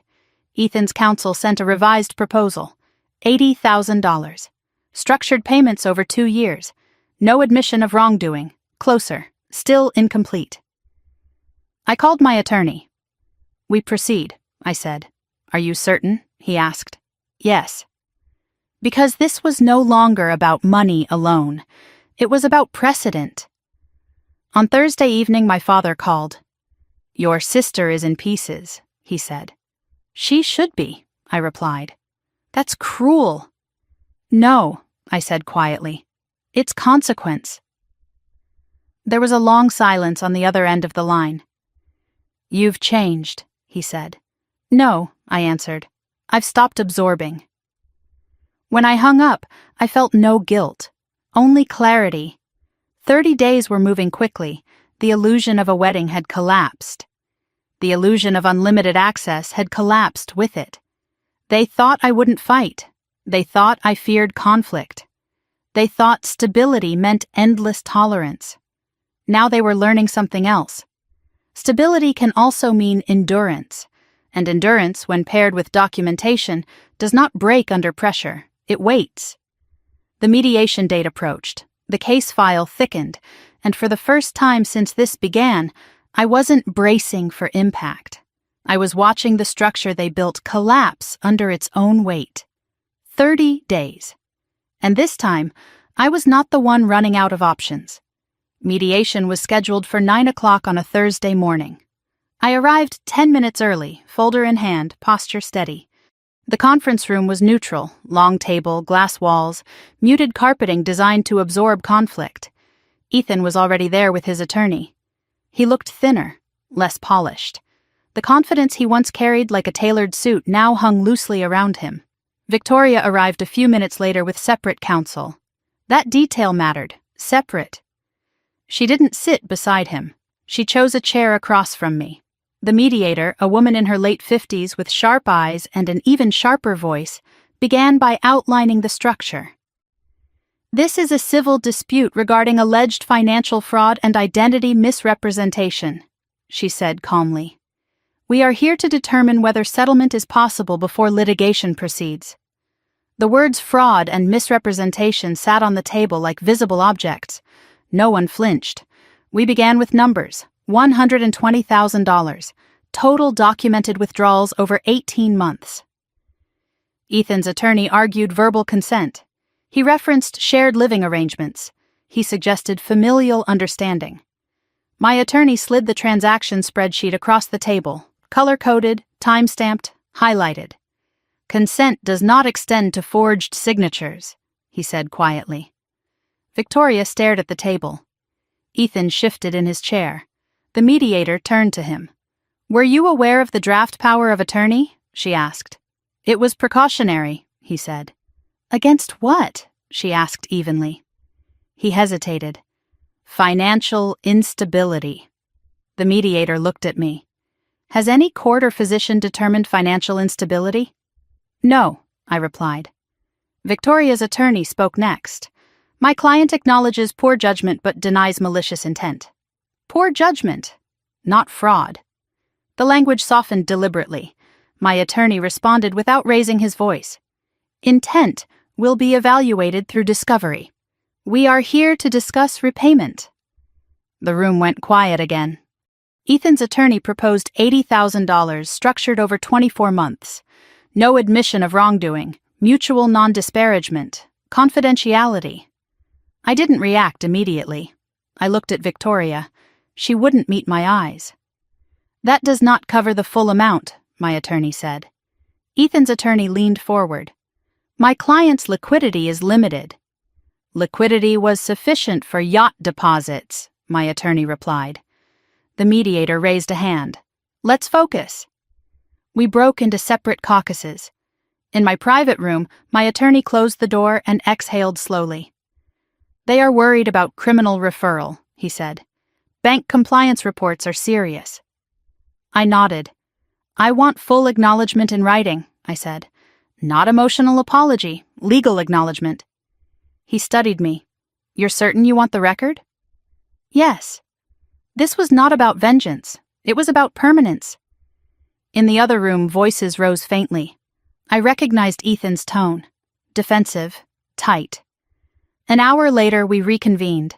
Ethan avoided looking at Victoria. The mediator spoke carefully. There appears to be internal disagreement regarding strategy. Internal disagreement. That was an understatement. Victoria spoke for the first time. I didn't think it would go this far, she said quietly.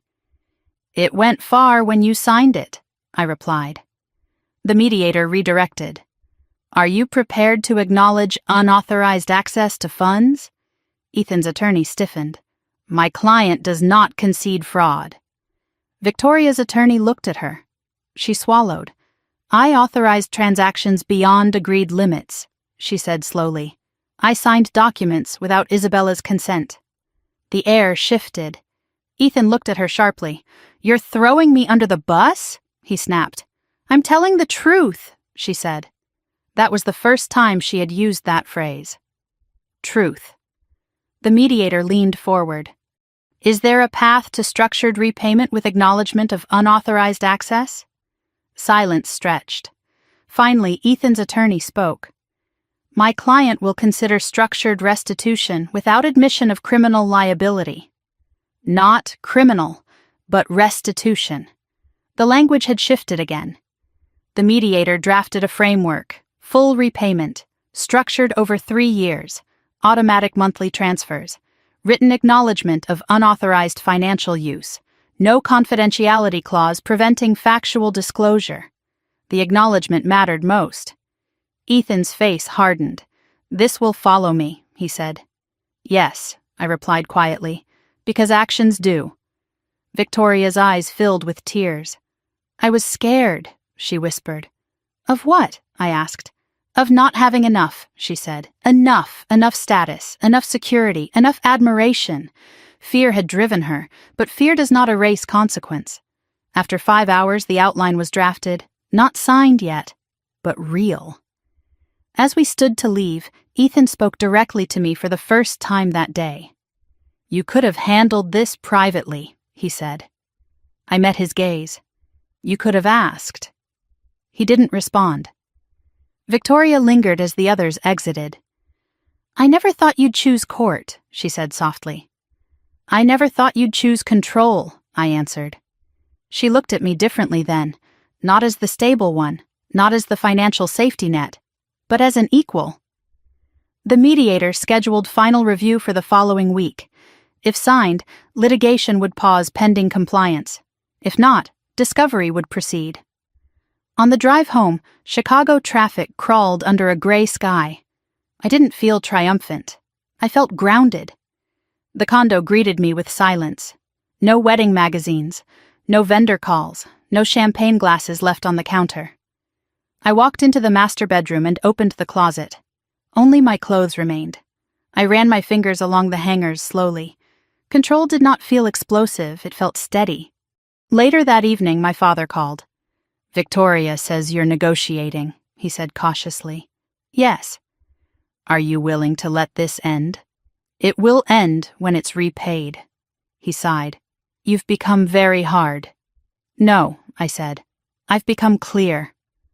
He didn't argue. For the first time in months, he didn't defend her. That night, I reviewed the mediation outline again. Full amount, structured, acknowledgement. The case number still existed. The complaint still stood. Nothing had been erased. But the trajectory had changed. They thought I wouldn't fight. They thought I feared conflict. They thought stability meant silence. Now they were learning something else. Stability can mean endurance. And endurance, when paired with evidence, reshapes power quietly. The final documents would be drafted within days. And this time, no one would be signing anything in my name without consent. The narrative had shifted.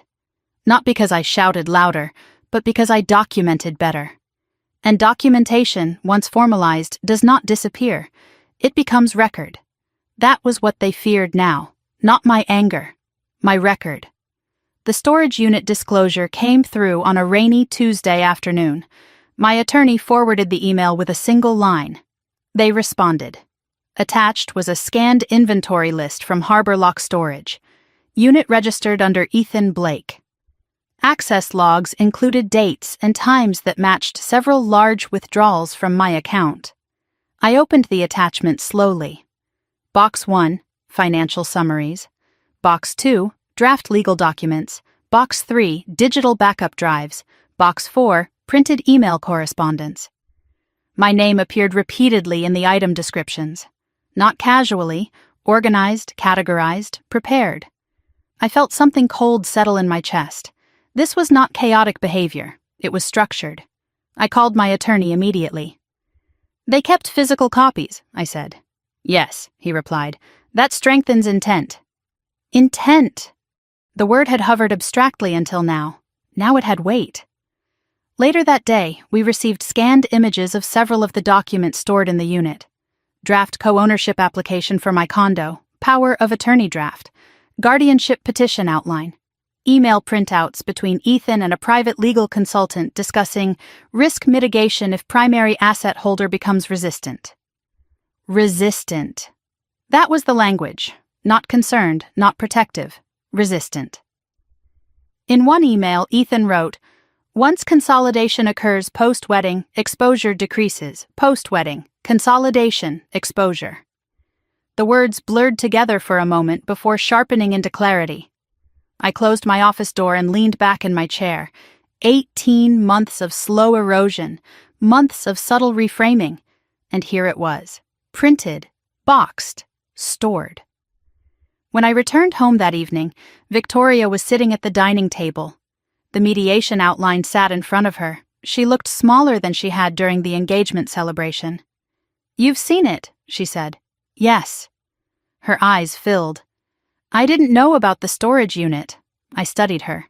"Your signature is on the drafts." "I thought they were precautionary," she whispered. "Precaution against what?" I asked. She hesitated. "He said if you panicked, we needed leverage." Leverage. The word landed with quiet violence. So, I was a risk to be managed, I said. No, she said quickly. You were stressed. There is a difference between stress and instability, I replied. She looked at the floor. I didn't think it would go that far. But it had. The next morning, Ethan's attorney requested an urgent conference call. My attorney and I joined from his office. Ethan's voice was tighter than usual. You're mischaracterizing stored documents, he said. They were strategic planning materials. For what? My attorney asked. Asset protection, Ethan replied. For whom? My attorney pressed. Silence. The call ended without resolution. An hour later, the mediator contacted us. Given the new evidence, she suggested accelerating settlement finalization. Discovery would expose everything, publicly, formally, with subpoenas. The pressure had shifted. By Friday afternoon, a revised settlement draft arrived. Full repayment acknowledged. Structured over 36 months. Automatic wage assignment clause. Written acknowledgement of unauthorized financial activity. Not fraud, but unauthorized activity. It was closer. I sat alone in my living room and read every line carefully. The acknowledgement paragraph stood out. Respondents acknowledged that funds were accessed and utilized beyond the scope of originally agreed permissions. It wasn't poetic, it was factual. That mattered. Victoria knocked softly before entering. I'm signing, she said quietly. You understand what that means? I asked. Yes. Ethan, she swallowed. He doesn't want to. Will he? She nodded slowly. He doesn't have a choice. Choice. The word felt ironic. For 18 months, I had been the one without it. Now the balance had shifted.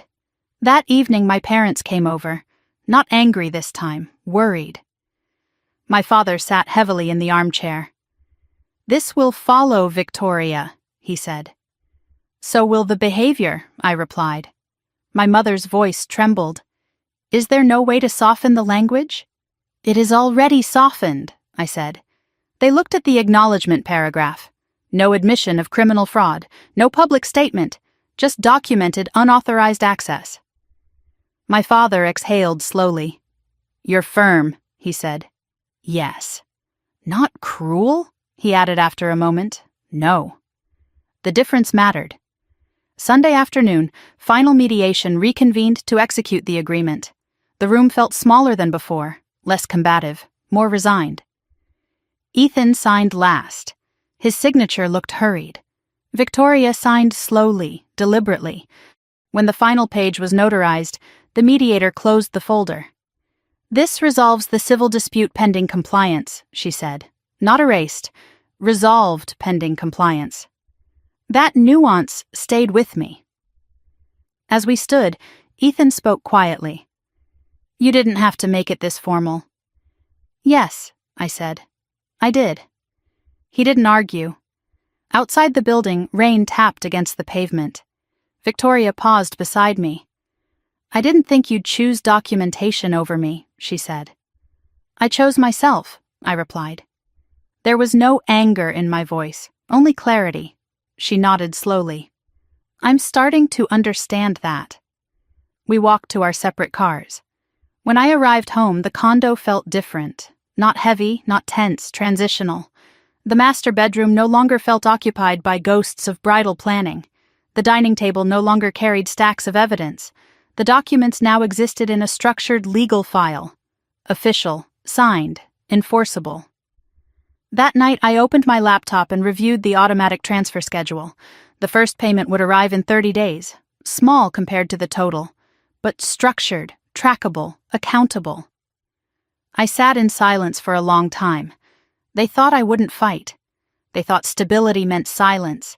They thought documentation was unnecessary between family. Now documentation was the only thing holding the structure upright. And it was enough. The illusion of consolidation had collapsed. The illusion of leverage had collapsed with it. What remained was record, and record does not forget. As I turned off the lights and walked toward the bedroom, I felt something I hadn't felt in months. Not triumph, not vindication, control, quiet, complete. And this time, it wasn't being drafted in someone else's storage unit. It was filed under my name, exactly where it belonged. 2 weeks after the settlement was signed, my parents asked me to come to dinner again. "Just us," my mother said on the phone. "No lawyers. No documents."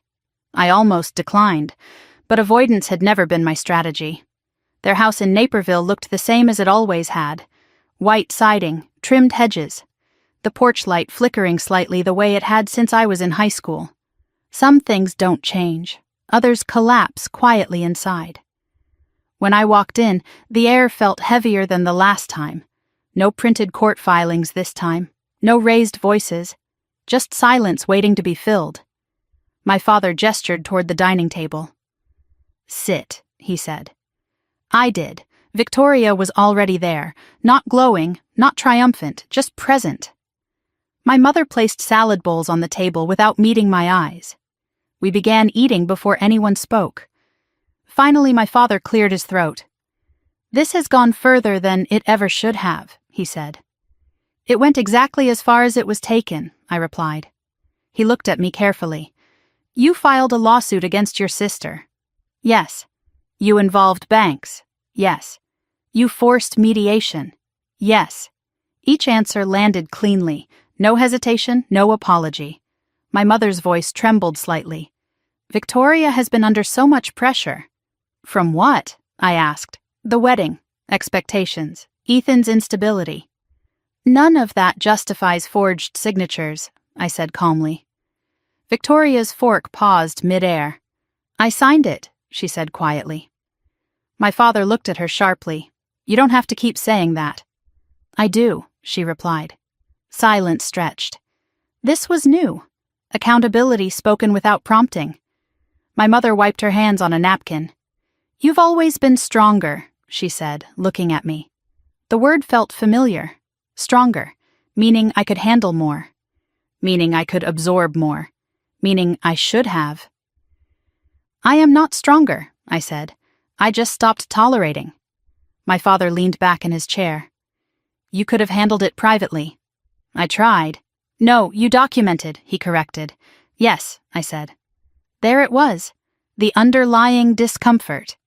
Documentation removes ambiguity. Ambiguity protects hierarchy. Without ambiguity, favoritism becomes visible. "You embarrassed the family," my mother whispered. "I protected myself," I replied. Victoria looked at me directly for the first time that evening. "I thought you would always absorb it," she admitted. Absorb. The word settled between us. "I did," I said, "until I didn't." My father's jaw tightened. "She was scared," he said. "Of what?" I asked. "Of losing stability." "Stability built on someone else's account isn't stability," I said. Victoria's eyes filled but didn't spill. "I didn't think you would actually file," she said again. "That's the problem," I replied. No one expected consequence. They expected negotiation, emotion, compromise, not record. My mother finally spoke the sentence that clarified everything. "We trusted her." She looked at Victoria, then at me. "And we assumed you would understand." Understand. Translate, accept. Translate, forgive before accountability. "You trusted her," I said quietly. "You never verified with me." My father didn't argue. For the first time in months, he didn't defend.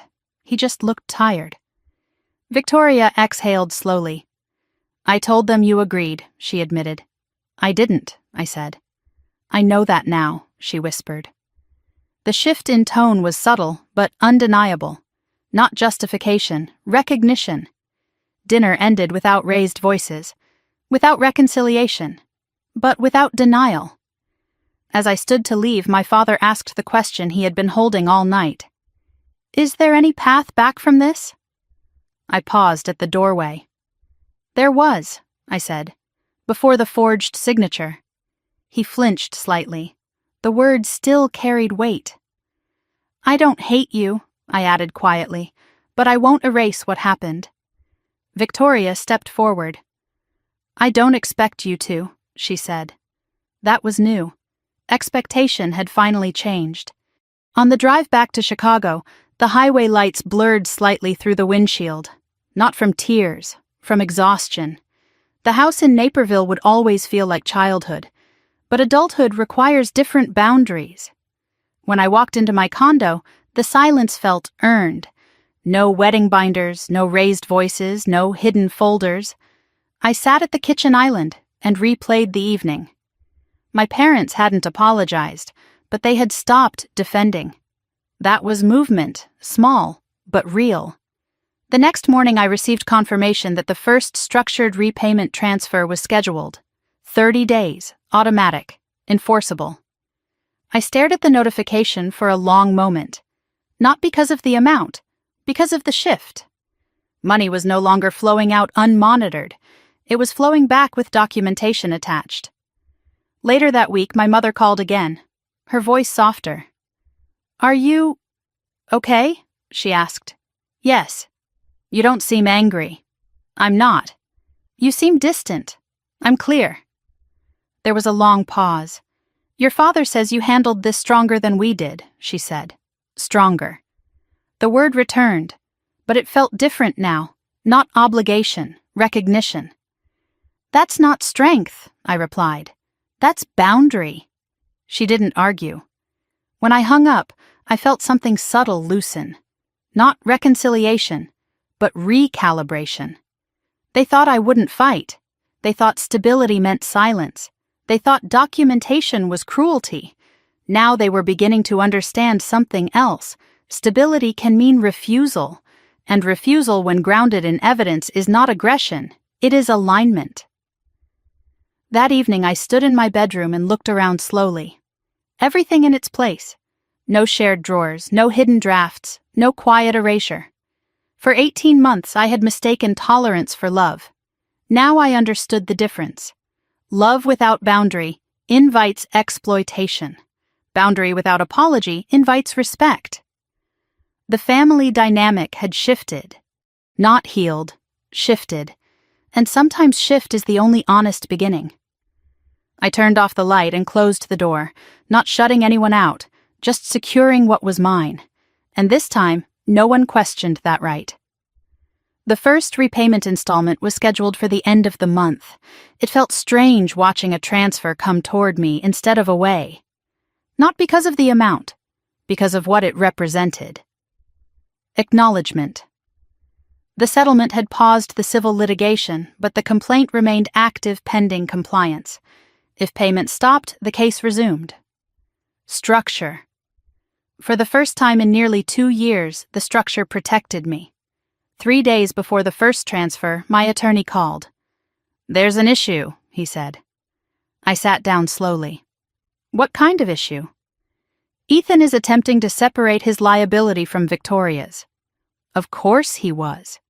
"He wants to amend the agreement," my attorney continued, "claiming unequal benefit from the funds." I almost laughed. Crypto transfers traced to his wallet, storage unit under his name, emails referencing consolidation strategy, unequal benefit. "He signed," I said. "Yes, but he's trying to limit exposure." Exposure. The word again. "Does he have grounds?" I asked. "Not strong ones," my attorney replied, "but he may push for revision to reduce personal repayment obligation." I closed my eyes for a moment. Of course. The pattern remained consistent. When pressure intensified, Ethan recalibrated to protect himself. That evening, I received a forwarded email chain. Ethan's counsel had formally requested modification of the repayment structure. They claimed Victoria authorized most expenditures. They attempted to shift primary responsibility onto her. I read the email twice. Then I opened the compliance report again. Crypto wallet linkage, device login timestamps, his email address tied to third-party routing, his notes referencing post-wedding consolidation. The evidence was not ambiguous. The next morning, Victoria called. "I just got the amendment notice," she said quietly. "He's shifting liability," I replied. "I know." Her voice sounded thinner than usual. "He said he didn't know how much was taken." "That's not true." Silence. I didn't realize he was moving funds into his own wallets, she admitted. The admission landed like a final crack in glass. So this wasn't shared equally, I said. No. That one word changed the dynamic completely. It wasn't just manipulation, it was layered manipulation. I met with my attorney that afternoon. We can oppose modification, he said, or we can allow proportional liability restructuring based on evidence. Which is stronger? I asked. Opposition preserves full joint liability, he replied, but restructuring could isolate his exposure and increase compliance pressure. Pressure, that was the currency now. What do you recommend? I asked. He paused. Based on the crypto trace and storage unit evidence, isolating his liability may force faster resolution. I nodded slowly. Then isolate it. That evening, Ethan showed up at the condo without warning. Victoria wasn't there. He stood in the doorway looking more tired than I had ever seen him. "You're enjoying this?" he said. "No," I replied. "You split us," he added. "You split yourself," I said calmly. He stepped inside without waiting for permission. "I never intended for this to spiral," he said. "You drafted guardianship language," I replied. "That was contingency planning. For controlling my assets. For stabilizing chaos." Chaos? The word felt hollow now. "You gambled wedding funds on crypto," I said evenly. His jaw tightened. "It was temporary liquidity strategy." "It was leverage," I corrected. Silence. He looked around the condo as if measuring what he had nearly secured. "You could drop the complaint," he said finally. "I won't. You'll ruin Victoria, too." I didn't draft her signature. That stopped him. He exhaled slowly. "I can't carry the full repayment," he admitted, the first honest sentence he had spoken. "Then you shouldn't have moved the funds," I replied. He left without another word. The next morning, my attorney filed opposition to his amendment. The motion included crypto wallet trace analysis, email excerpts referencing consolidation, storage unit inventory logs.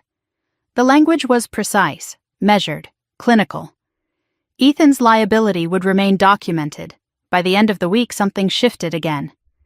Victoria called late one evening. "He's leaving," she said quietly. "For good." I didn't ask for details. "He said the legal exposure is too high," she added. Exposure. There it was again. "He said he didn't sign up for criminal risk." "I never filed criminal charges," I replied. "But the bank could refer," she said. "Yes." Silence stretched. "I thought if the wedding happened, everything would stabilize," she whispered. Stabilize. The illusion had always been tied to optics. Once married, once consolidated, once publicly secure. But none of that erased documentation. The first repayment installment arrived 2 days later. Not large, but automatic. Scheduled. Confirmed. Victoria texted me afterward. I saw it process. No apology, just confirmation. It was enough. Ethan sent one final email through counsel. He would comply with structured liability pending court ruling on amendment. Translation: he had no leverage left. The narrative had collapsed, not dramatically, gradually, under evidence. That night, I walked through the condo slowly. The air felt different. No tension, no raised voices, no hidden drafts. Victoria had moved into a smaller apartment in Lincoln Park. Ethan was gone entirely. The wedding date passed quietly without ceremony. No announcement, no public explanation, just absence. I sat at the dining table and opened the settlement agreement again. The acknowledgement paragraph remained intact. Unauthorized access, structured restitution, automatic compliance triggers. It wasn't poetic. It was powerful. They thought I wouldn't fight. They thought stability meant silence. They thought documentation could be softened through emotion. Now they understood something else. Documentation does not bend. It accumulates. And once it accumulates, it reshapes power. The case wasn't over. Payments would continue for years. But the illusion of consolidation had ended. The illusion of leverage had ended with it. What remained was record.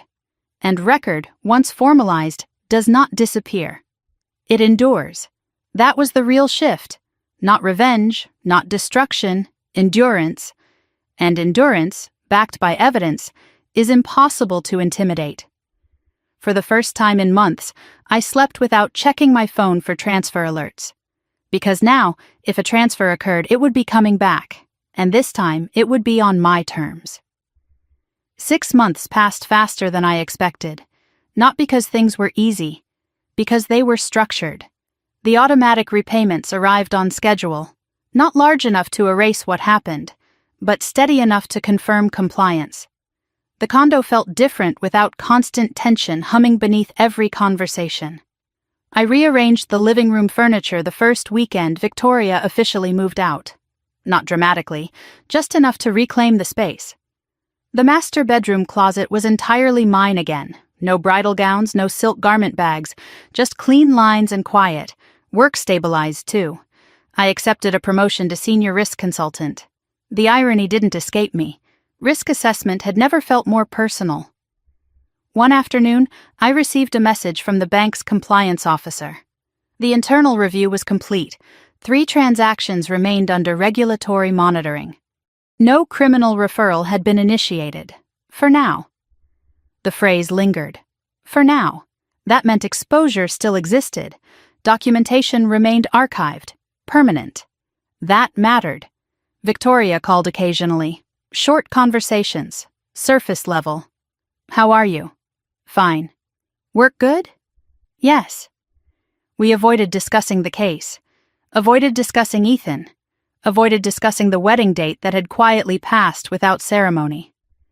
One evening she asked if she could stop by. I hesitated briefly, then said yes. She arrived without the polished confidence she once carried. No designer handbag, no elaborate makeup, just jeans and a sweater. She looked tired. Smaller. We sat at the kitchen island where so many confrontations had unfolded months earlier. I moved into a 1-bedroom, she said quietly. In Lincoln Park. That's good, I replied. She nodded. It's different. Different meant modest. Different meant no audience. Different meant no consolidation strategy. I'm working contract events planning now, she added. The irony was subtle but undeniable. Weddings for other people. No comment felt appropriate, so I didn't make one. After a moment, she looked at me directly. I didn't realize how much of it he controlled, she said. How much of what? I asked. The narrative, the money, the planning. I didn't interrupt. He told me once we were legally merged, everything would stabilize. Merged, stabilize. The vocabulary had always been transactional. You believed him, I said. Yes. And now, she exhaled slowly, now I'm rebuilding. The word felt honest. Rebuilding, not blaming, not defending, just rebuilding. The first time she had said anything that wasn't reactive. 2 weeks later, another structured repayment arrived. The notifications no longer triggered adrenaline. They felt routine. Evidence converted into scheduled restoration. One afternoon at work, a colleague mentioned her sister had drained her retirement account through a joint login arrangement. She trusted her, my colleague said. I listened quietly. Trust. The word still carried weight. That evening I searched for local financial literacy workshops. I signed up for one that focused on preventing financial manipulation within family systems. Sitting in that small classroom with women in their 50s and 60s sharing stories of co-signed loans gone wrong, hidden gambling debts, and adult children siphoning funds, something shifted. I wasn't unique. I wasn't dramatic. I was part of a pattern, and patterns require boundaries. I volunteered to speak at the next session. Not about revenge, about documentation, about risk, about not equating love with unlimited access. The response surprised me. Afterward, 3 women approached me privately. One said her son had requested secondary access to her brokerage account. Another said her sister had temporarily borrowed from her savings. The language was always soft, temporary, precautionary, exploratory. The words mask intention, documentation reveals it. Victoria texted me later that night. I heard you're doing workshops. Yes. For women who've been manipulated? Yes. There was a long pause before her next message. I think I need one. I stared at the screen for a long time before responding. You're welcome to attend. No sarcasm, no bitterness, just structure. She didn't come to the first one, but she came to the second. She sat in the back, listened, took notes, didn't speak. Afterward, she approached me quietly. I didn't realize how textbook it was, she said. What was? I asked. Isolating the primary asset holder, framing them as unstable, expanding access incrementally. She had recognized the pattern. Recognition is the first form of accountability. The third month of repayments passed without incident. Then the fourth. Ethan had not contacted me directly since the amendment motion was denied. His payments processed automatically through wage assignment. Structured, enforced. Not emotional. Victoria mentioned once that he was struggling financially. I didn't respond. Consequence does not require commentary. 6 months after the settlement, I signed papers for a townhouse in Evanston. 3 bedrooms, sunlit kitchen, mortgage solely in my name. The day I received the keys, I stood in the empty living room and listened to the quiet. Not the silence of absence, the quiet of control. Victoria called that evening. You bought it, she said. Yes. I'm proud of you. The sentence surprised me. It felt sincere. Thank you, I replied. Not defensive, not distant. Just thank you. She hesitated before speaking again. I'm sorry, she said. Not elaborate, not theatrical. Just sorry. For signing it, for not asking, for assuming. I didn't rush to absolve her. I let the words exist. I won't reopen accounts, I said. I know. I won't co-sign anything. I know. If we rebuild anything, it won't include money. She nodded slowly. I understand. That was enough. When I moved into the townhouse, I carried 1 box labeled case file. Inside were printed copies of the 67 pages, the mediation agreement, the compliance summaries, the storage unit inventory. I placed it in the top shelf of a locked cabinet, not as a reminder of betrayal, as a reminder of boundary. They thought I wouldn't fight. They thought stability meant silence. They thought documentation could be softened by guilt. Now they understood something else. Stability means self-protection. Documentation means permanence. Boundary means survival. As I stood in my new kitchen months later, sunlight filtering through large windows, I felt something settle deeply. Not revenge, not vindication, ownership. The accounts were secure. The house was mine. The narrative was documented. And this time, nothing required consolidation to feel stable. Stability was internal, protected, locked, on purpose. The first morning in my townhouse felt unfamiliar in the best way. No shared keys, no raised voices drifting from another room, no quiet calculations happening behind my back. Just sunlight stretching across hardwood floors and the low hum of my own coffee maker. I stood in the kitchen barefoot, holding a mug in both hands, and listened to the silence. It wasn't empty, it was earned. 6 months earlier, I had been sitting at a mediation table across from my sister and her fiancé, arguing over unauthorized withdrawals and forged drafts. Now I was standing in a home purchased entirely under my name, no secondary access, no co-ownership clauses, no contingency planning against my own stability. Owner, Isabella Morgan. That line on the closing document had felt almost radical. I spent the first week arranging the space deliberately. The office went near the front window where afternoon light was strongest. The filing cabinet sat against the far wall, locked. Inside it, on the top shelf, was the case file. 67 pages of transaction history, compliance summaries, settlement agreement. I didn't open it. I just knew it was there. Victoria had not visited yet. We spoke occasionally by phone, short conversations, measured. She asked about the house once. "How does it feel?" she said. "Stable," I answered. There was a pause. "I'm glad," she said quietly. I wasn't sure if she meant it for me or for herself. The repayment installments continued automatically, small notifications that no longer carried emotional charge. They arrived, they processed, they archived. Structure had replaced chaos.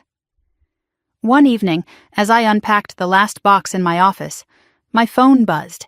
Victoria. "I'm outside," she said. I hadn't told her my exact address, but I had mentioned the street. She must have looked up the listing. I hesitated only a second before saying, "Come up." She stood on my porch without the polished confidence she once wore like armor. No designer coat, no oversized sunglasses, just jeans, boots, and a nervous smile. "Hi," she said softly. "Hi." I stepped aside and let her in. She walked slowly through the living room, taking in the clean lines and uncluttered surfaces. "It's beautiful," she said. "Thank you." She stopped near the kitchen island and ran her fingers lightly along the countertop. "No wedding binders," she said with a faint smile. "No," I replied. The air between us wasn't hostile. It wasn't warm either. It was cautious. We sat across from each other. No audience, no lawyers, no parents, just sisters. "I ended it," she said quietly. "With Ethan?" She nodded. "It wasn't just the case," she added. "It was everything." I didn't ask her to elaborate. She did anyway. "He admitted he moved more money than he told me," she said. "He said once we were married, it wouldn't matter." Wouldn't matter. The words felt absurd now. "It mattered," I said. "Yes," she whispered. She looked around again. "You seem different." "Different how?" "Calm," she said, "but not the old calm." The old calm had been tolerance. This calm was boundary. "I'm not absorbing anymore," I said. She nodded slowly. "I used to think you were cold," she admitted. "And now? Now I think you were just disciplined." The acknowledgement was quiet but genuine. We sat in silence for a moment. "I signed the final repayment addendum," she said, "even the clause about automatic enforcement." "I know," I replied. "I didn't fight it." "That's good." She hesitated. "I thought if I pushed hard enough you'd bend," she said. I didn't respond immediately. "I always did," she added. That was the truth neither of us had said aloud before. "Yes," I said. "And now?" "Now I won't." She looked at me directly. "I'm not asking you to." The shift was subtle but unmistakable. No request for softened terms, no request for account access, no request for withdrawal of documentation, just presence. After a while, she asked, "Can we rebuild?" The question wasn't dramatic. It wasn't desperate. It was measured. "We can rebuild a relationship," I said, "but not a financial one." She nodded immediately. "I don't want access," she said. "I want accountability." The word surprised me. Accountability. "I'm learning," she continued. "I've been attending those workshops." I raised an eyebrow. "Not as a speaker," she added quickly. "As a listener." "That's good." She gave a small, almost embarrassed smile. "It's humbling." "Yes," I said. Humility had been missing for a long time. She looked around the room again. "You bought this alone," she said. "Yes." "No co-signers." "No." "No shared access." "No." She nodded slowly. "That used to intimidate me," she said. "Why?" "Because it meant you didn't need anyone." I considered that. "I don't need control," I said. "I need respect." She looked down at her hands. "I didn't respect the boundary," she admitted. "No," I agreed. We didn't argue, we didn't dramatize, we just named it. The sun began to set through the front windows, casting long shadows across the floor. "I'm moving into a smaller apartment permanently," she said. "No more short-term plans." "That's good." "I'm rebuilding my credit too," she added. "That's smart." She smiled faintly. "You sound like a consultant." I am, I replied. We both laughed softly. It was the first shared laugh in months. When she stood to leave, she hesitated near the door. I'm sorry, she said again. This time it sounded different. Not like a plea, like a recognition. I know, I said. She stepped onto the porch and turned back. You didn't ruin my wedding, she said. No, I replied. I did. She didn't wait for reassurance. She didn't ask for absolution. She just nodded and walked down the steps. I closed the door gently and leaned back against it. The house was quiet again. But it wasn't tense. It wasn't fragile. It was steady. I walked to the office and opened the filing cabinet. I looked at the labeled box on the top shelf.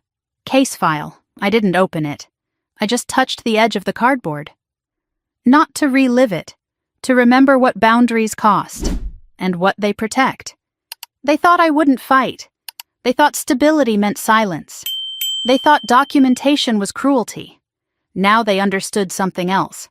Documentation is protection, boundary is self-respect, and independence is not abandonment. It is clarity. I closed the cabinet and locked it. Then I walked back into the kitchen and poured another cup of coffee. The townhouse didn't feel like a fortress. It felt like a foundation. And for the first time in a long time, I wasn't waiting for the next crisis. I was living inside the quiet I had chosen. The first time Victoria came to one of my workshops, she sat in the back row and didn't speak. She arrived early and chose the chair closest to the wall, as if she wanted the option to leave quickly if it became too uncomfortable. I noticed her the moment she walked in, but I didn't acknowledge it. The session was held in a small community center room in Evanston. Folding chairs, coffee in a paper urn, a whiteboard behind me with 3 words written in blue marker: access, control, documentation. The women in the room ranged from late 40s to early 70s. Some had notebooks open. Some folded their arms tightly across their chests. Most carried stories heavier than the room could hold in one afternoon. I began the way I always did. Financial manipulation doesn't start with theft, I said. It starts with permission. Heads nodded. Temporary access, shared passwords, emotional leverage. The language is always soft. Temporary. Precautionary. Exploratory. I didn't look at Victoria, but I felt her listening. We talked about incremental escalation, how secondary access becomes primary influence, how emotional framing, stress, burnout, instability can be used to justify control. One woman in the front row raised her hand. My son says I'm not good with online banking, she said quietly. He wants to manage my retirement account for me. The room went silent. Has anyone evaluated your capacity? I asked gently. No. Have you missed payments? No. Then this isn't about capacity, I said. It's about control. Victoria shifted in her chair. I saw it out of the corner of my eye. Another woman spoke up. My sister needed a loan for her wedding, she said. It was temporary. Temporary. The word echoed again. How long ago? I asked. 2 years. And has it been repaid? The woman shook her head. We talked for 2 hours about boundaries, about documentation, about not equating love with unlimited access. At the end of the session, several women stayed behind. Victoria waited until the room cleared before approaching me. You didn't mention me, she said. I don't need to, I replied. She nodded. It's strange hearing it from the outside, she said. It sounds obvious. It never feels obvious when you're inside it. She looked down at her hands. I thought I was helping, she admitted. Were you? I asked. She hesitated. I thought if we consolidated everything before the wedding, we'd look stable, secure. Look stable, I repeated. Yes. Not be stable, she swallowed. No. The distinction mattered. Optics had always driven her. Admiration, image, the illusion of success. I confused access with partnership, she said quietly. And control with safety, I added. She nodded. The honesty wasn't dramatic. It was tired, earned. 2 weeks later, the 6th repayment installment arrived. Structured, predictable. Victoria texted me a simple message afterward. It processed. No apology, no commentary, just acknowledgement. I appreciated that more than anything elaborate. One evening, she asked if I would have dinner with her in her new apartment. I agreed. Her place was smaller than the condo had been, clean, minimal, no bridal magazines, no unopened vendor packages, just a couch, a dining table for two, and framed photographs of her college friends. No engagement photos, no champagne toasts frozen in time. She served pasta and wine without ceremony. "I sold the ring," she said casually. I looked up. "Used it to pay down part of the settlement." "That was smart," I said. She laughed softly. "You would say that." "Yes." We ate in silence for a few minutes. "I keep replaying the storage unit," she said finally. "What about it?" "How organized it was." "It was strategic," I said. She winced slightly. "He told me once that risk is easier to manage when you isolate the variable," she said. "And you were the variable?" I asked. She nodded. "I thought if I convinced you to share everything, it would remove the risk." "The risk was never me," I said. "I know that now." The difference between knowing and admitting had once been miles wide. Now it was shrinking. After dinner, she walked me to the door. "I don't expect us to go back to how we were," she said. "We won't," I replied. "Is that bad?" "No." She looked confused. "It's honest." Honesty had replaced illusion. That was progress. Later that month, I received an email from one of the workshop attendees. She had confronted her daughter about shared credit card access, removed it, set boundaries. "I feel guilty," she wrote, "but also relieved." Relief and guilt often travel together, I responded carefully. Guilt fades when safety stabilizes. The words felt true, not theoretical. Victoria attended the next workshop too. This time she spoke. "I signed something without reading it carefully," she told the group, "because I trusted the person who drafted it." The room was silent. "I thought I was protecting us," she continued, "but I was participating." Participating. The accountability was clear. No one judged her. Several nodded in recognition. Afterward, she looked lighter, not absolved, just aligned. The repayments continued. Automatic, trackable. The legal file remained in my locked cabinet, unopened, but present. One Saturday morning, Victoria helped me plant flowers in the small backyard of the townhouse. We worked quietly, dirt under our nails, no spreadsheets, no transaction logs, just soil and sunlight. "At least you're not auditing the fertilizer receipts," she joked. I smiled. "Not yet." We both laughed. It wasn't the laughter of avoidance. It was the laughter of distance from crisis. When she left that afternoon, she paused at the gate. "Thank you for not cutting me off completely," she said. "I didn't cut you off," I replied. "I cut off access." She nodded slowly. "I see the difference now." That was the real shift. Not forgiveness, understanding. They thought I wouldn't fight. They thought stability meant silence. They thought documentation was cruelty. Now they understood something else. Documentation is protection. Boundary is not punishment. And family without access can still exist. That night, I sat alone in my living room, lights dim, city quiet beyond the windows. The case file remained untouched in the cabinet. The repayment schedule continued. Victoria was rebuilding her life without illusion. And I was living mine without fear. The accounts were locked. The doors were locked. But the relationships were not. They were simply defined. And definition, I had learned, is what keeps love from turning into leverage. I turned off the lights and walked upstairs. For the first time in a long time, nothing felt precarious. It felt steady, chosen, protected, and finally, honest. The repayment schedule marked the months more clearly than any calendar ever had. Month 7, month 8, month 9. Each transfer arrived on the same day, at nearly the same minute, as if structure itself were keeping time for us. The notifications no longer made my pulse spike. They felt routine, predictable. Accountability converted into automation.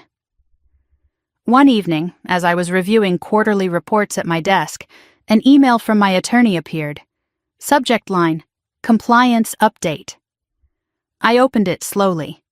Ethan had attempted once more to modify his personal liability through a separate petition. The court denied it. Joint responsibility remained intact. I read the attached order carefully. Clear language. No ambiguity. Obligation remains binding. I closed the laptop and leaned back in my chair. There would be no quiet revision of history. Documentation held. A few days later, my father called. His voice sounded older than I remembered. "Your mother and I have been talking," he said. "That's good," I replied. "We handled this poorly," he admitted. It wasn't an apology, but it was acknowledgement. "We should have asked you directly," he continued, "instead of assuming." Assuming. The word carried weight. "I would have told you the truth," I said. "I know that now." There was a long pause. "I think we relied on you too much," he said quietly. Relying had once felt like praise. Now it felt like burden. "I won't carry what isn't mine anymore," I replied. He didn't argue.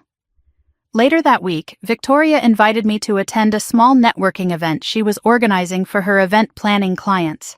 It wasn't a wedding, it was a corporate fundraiser. She had rebuilt her professional identity quietly. No grand announcements, no curated social media presence, just work. When I arrived, she greeted me with a steady smile. "Thanks for coming," she said. "Of course." The venue was modest but elegant. Nothing excessive, no unnecessary grandeur. As she moved through the room greeting clients, I noticed something different. She wasn't performing, she was listening. She wasn't selling a fantasy, she was managing logistics. Control had shifted from illusion to competence. Later that night, after the event ended, we sat at a small table near the exit.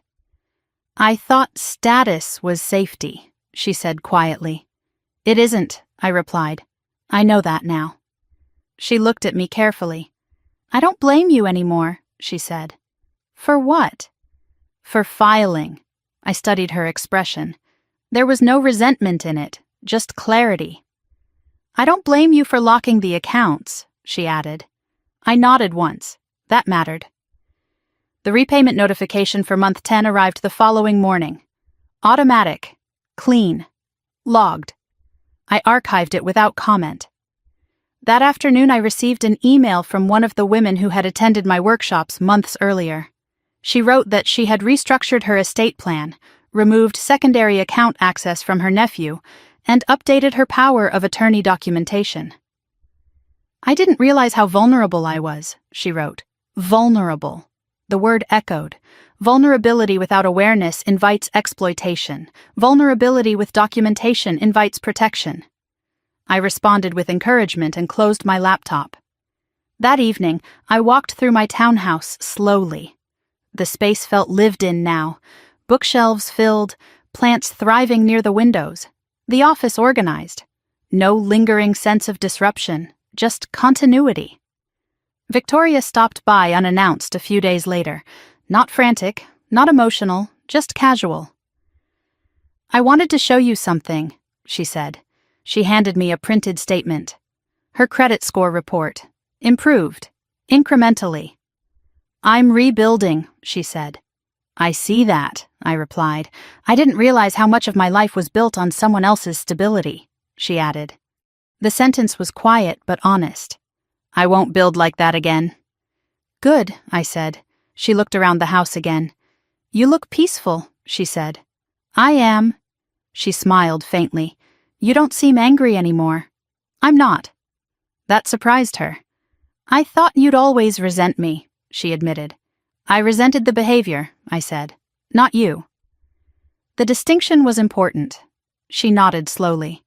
"I'm still paying," she said. "I know." "And I will." "I know." There was no tension in the exchange, just structure. That night I opened the locked cabinet in my office. I removed the box labeled case file and set it on the desk. I flipped through the 67 pages slowly. The highlighted totals, the crypto routing, the compliance summaries, the mediation agreement with its clean acknowledgement paragraph. It no longer felt like a wound. It felt like documentation of a boundary crossed and corrected. I placed everything back in order and locked the cabinet again. Record does not require constant revisiting. It requires preservation. The next morning, my mother called. "We're hosting Thanksgiving," she said cautiously. "We'd like you to come." I hesitated only briefly. "I'll be there." It would be the first major holiday since the wedding had collapsed. No fiancé, no bridal planning, no curated narrative, just family. That evening, Victoria texted me. "I'm nervous about Thanksgiving." "Why?" "Because it's different now." "Yes," I replied. "Is different bad?" "No." Different meant honest. Thanksgiving arrived with crisp air and subdued conversation. No one mentioned the lawsuit, no one referenced the wedding. But something fundamental had shifted. My parents asked my opinion before assuming it. Victoria didn't defer or dominate. She participated. At one point, my father raised his glass slightly. "To new beginnings," he said. It wasn't dramatic, it wasn't ceremonial, it was enough. Later that night, as I drove back to Evanston, I realized something quietly profound. The family had not shattered. It had recalibrated, not perfectly, not romantically, but realistically. They thought I wouldn't fight. They thought stability meant silence. They thought documentation was betrayal. Now they understood something else. Documentation was preservation, boundary was alignment, and independence was not abandonment. It was responsibility. When I pulled into my driveway and stepped inside my townhouse, the quiet felt earned. Not because there was no conflict in the world, but because the conflict had been faced, documented, corrected. The repayment schedule would continue. The case file would remain locked. Victoria would keep rebuilding, and I would keep living without apology. I turned off the lights and walked upstairs. For the first time in a long time, nothing felt unresolved. It felt structured, defined, and entirely mine. The morning the 12th repayment cleared, I didn't check my phone right away. I was standing in my kitchen, sunlight pouring across the counter, coffee steaming in my hand, when the notification finally buzzed. For a moment, I just let it sit there. Not because I was afraid, because I no longer needed to react. When I did open it, the amount processed cleanly, on time, automated, no pleading messages attached, no dramatic texts. Just structure doing what structure is designed to do. I set the phone down and looked around my townhouse slowly. The hardwood floors, the framed abstract painting above the couch, the small herb garden thriving near the back window. Everything in this space existed because I had chosen it, not because someone needed access to it, not because someone needed to consolidate it, but because it was mine. 6 months ago, I had stood in a mediation room listening to my sister admit she signed documents she didn't fully understand. A year ago, I had stood in my own condo holding 67 pages of transaction records while my family accused me of overreacting. 18 months ago, I said yes because I thought helping meant proving love. Now I understand something different. Helping without boundary is not love. It's surrender. I walked into my office and unlocked the cabinet. The case file still sat on the top shelf. I took it down carefully and opened it for the first time in weeks. The highlighted numbers, the crypto routing logs, the acknowledgement paragraph in the settlement agreement. Respondents acknowledged that funds were accessed and utilized beyond agreed permissions. It wasn't dramatic language. It didn't need to be.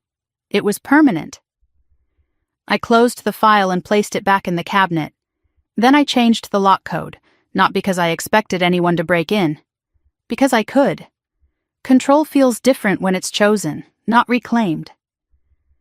Victoria came over that afternoon without calling first. She stood on the porch holding a small potted plant. "For the backyard," she said. I stepped aside and let her in.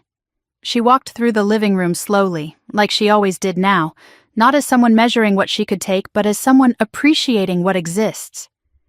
"You look lighter," she said. "I am," I replied. She set the plant on the kitchen counter. "I made my last independent credit payment today," she said quietly. "Good." "I never thought I'd say this," she added, "but the structure saved me." I studied her. "In what way?" "It forced me to see it," she said.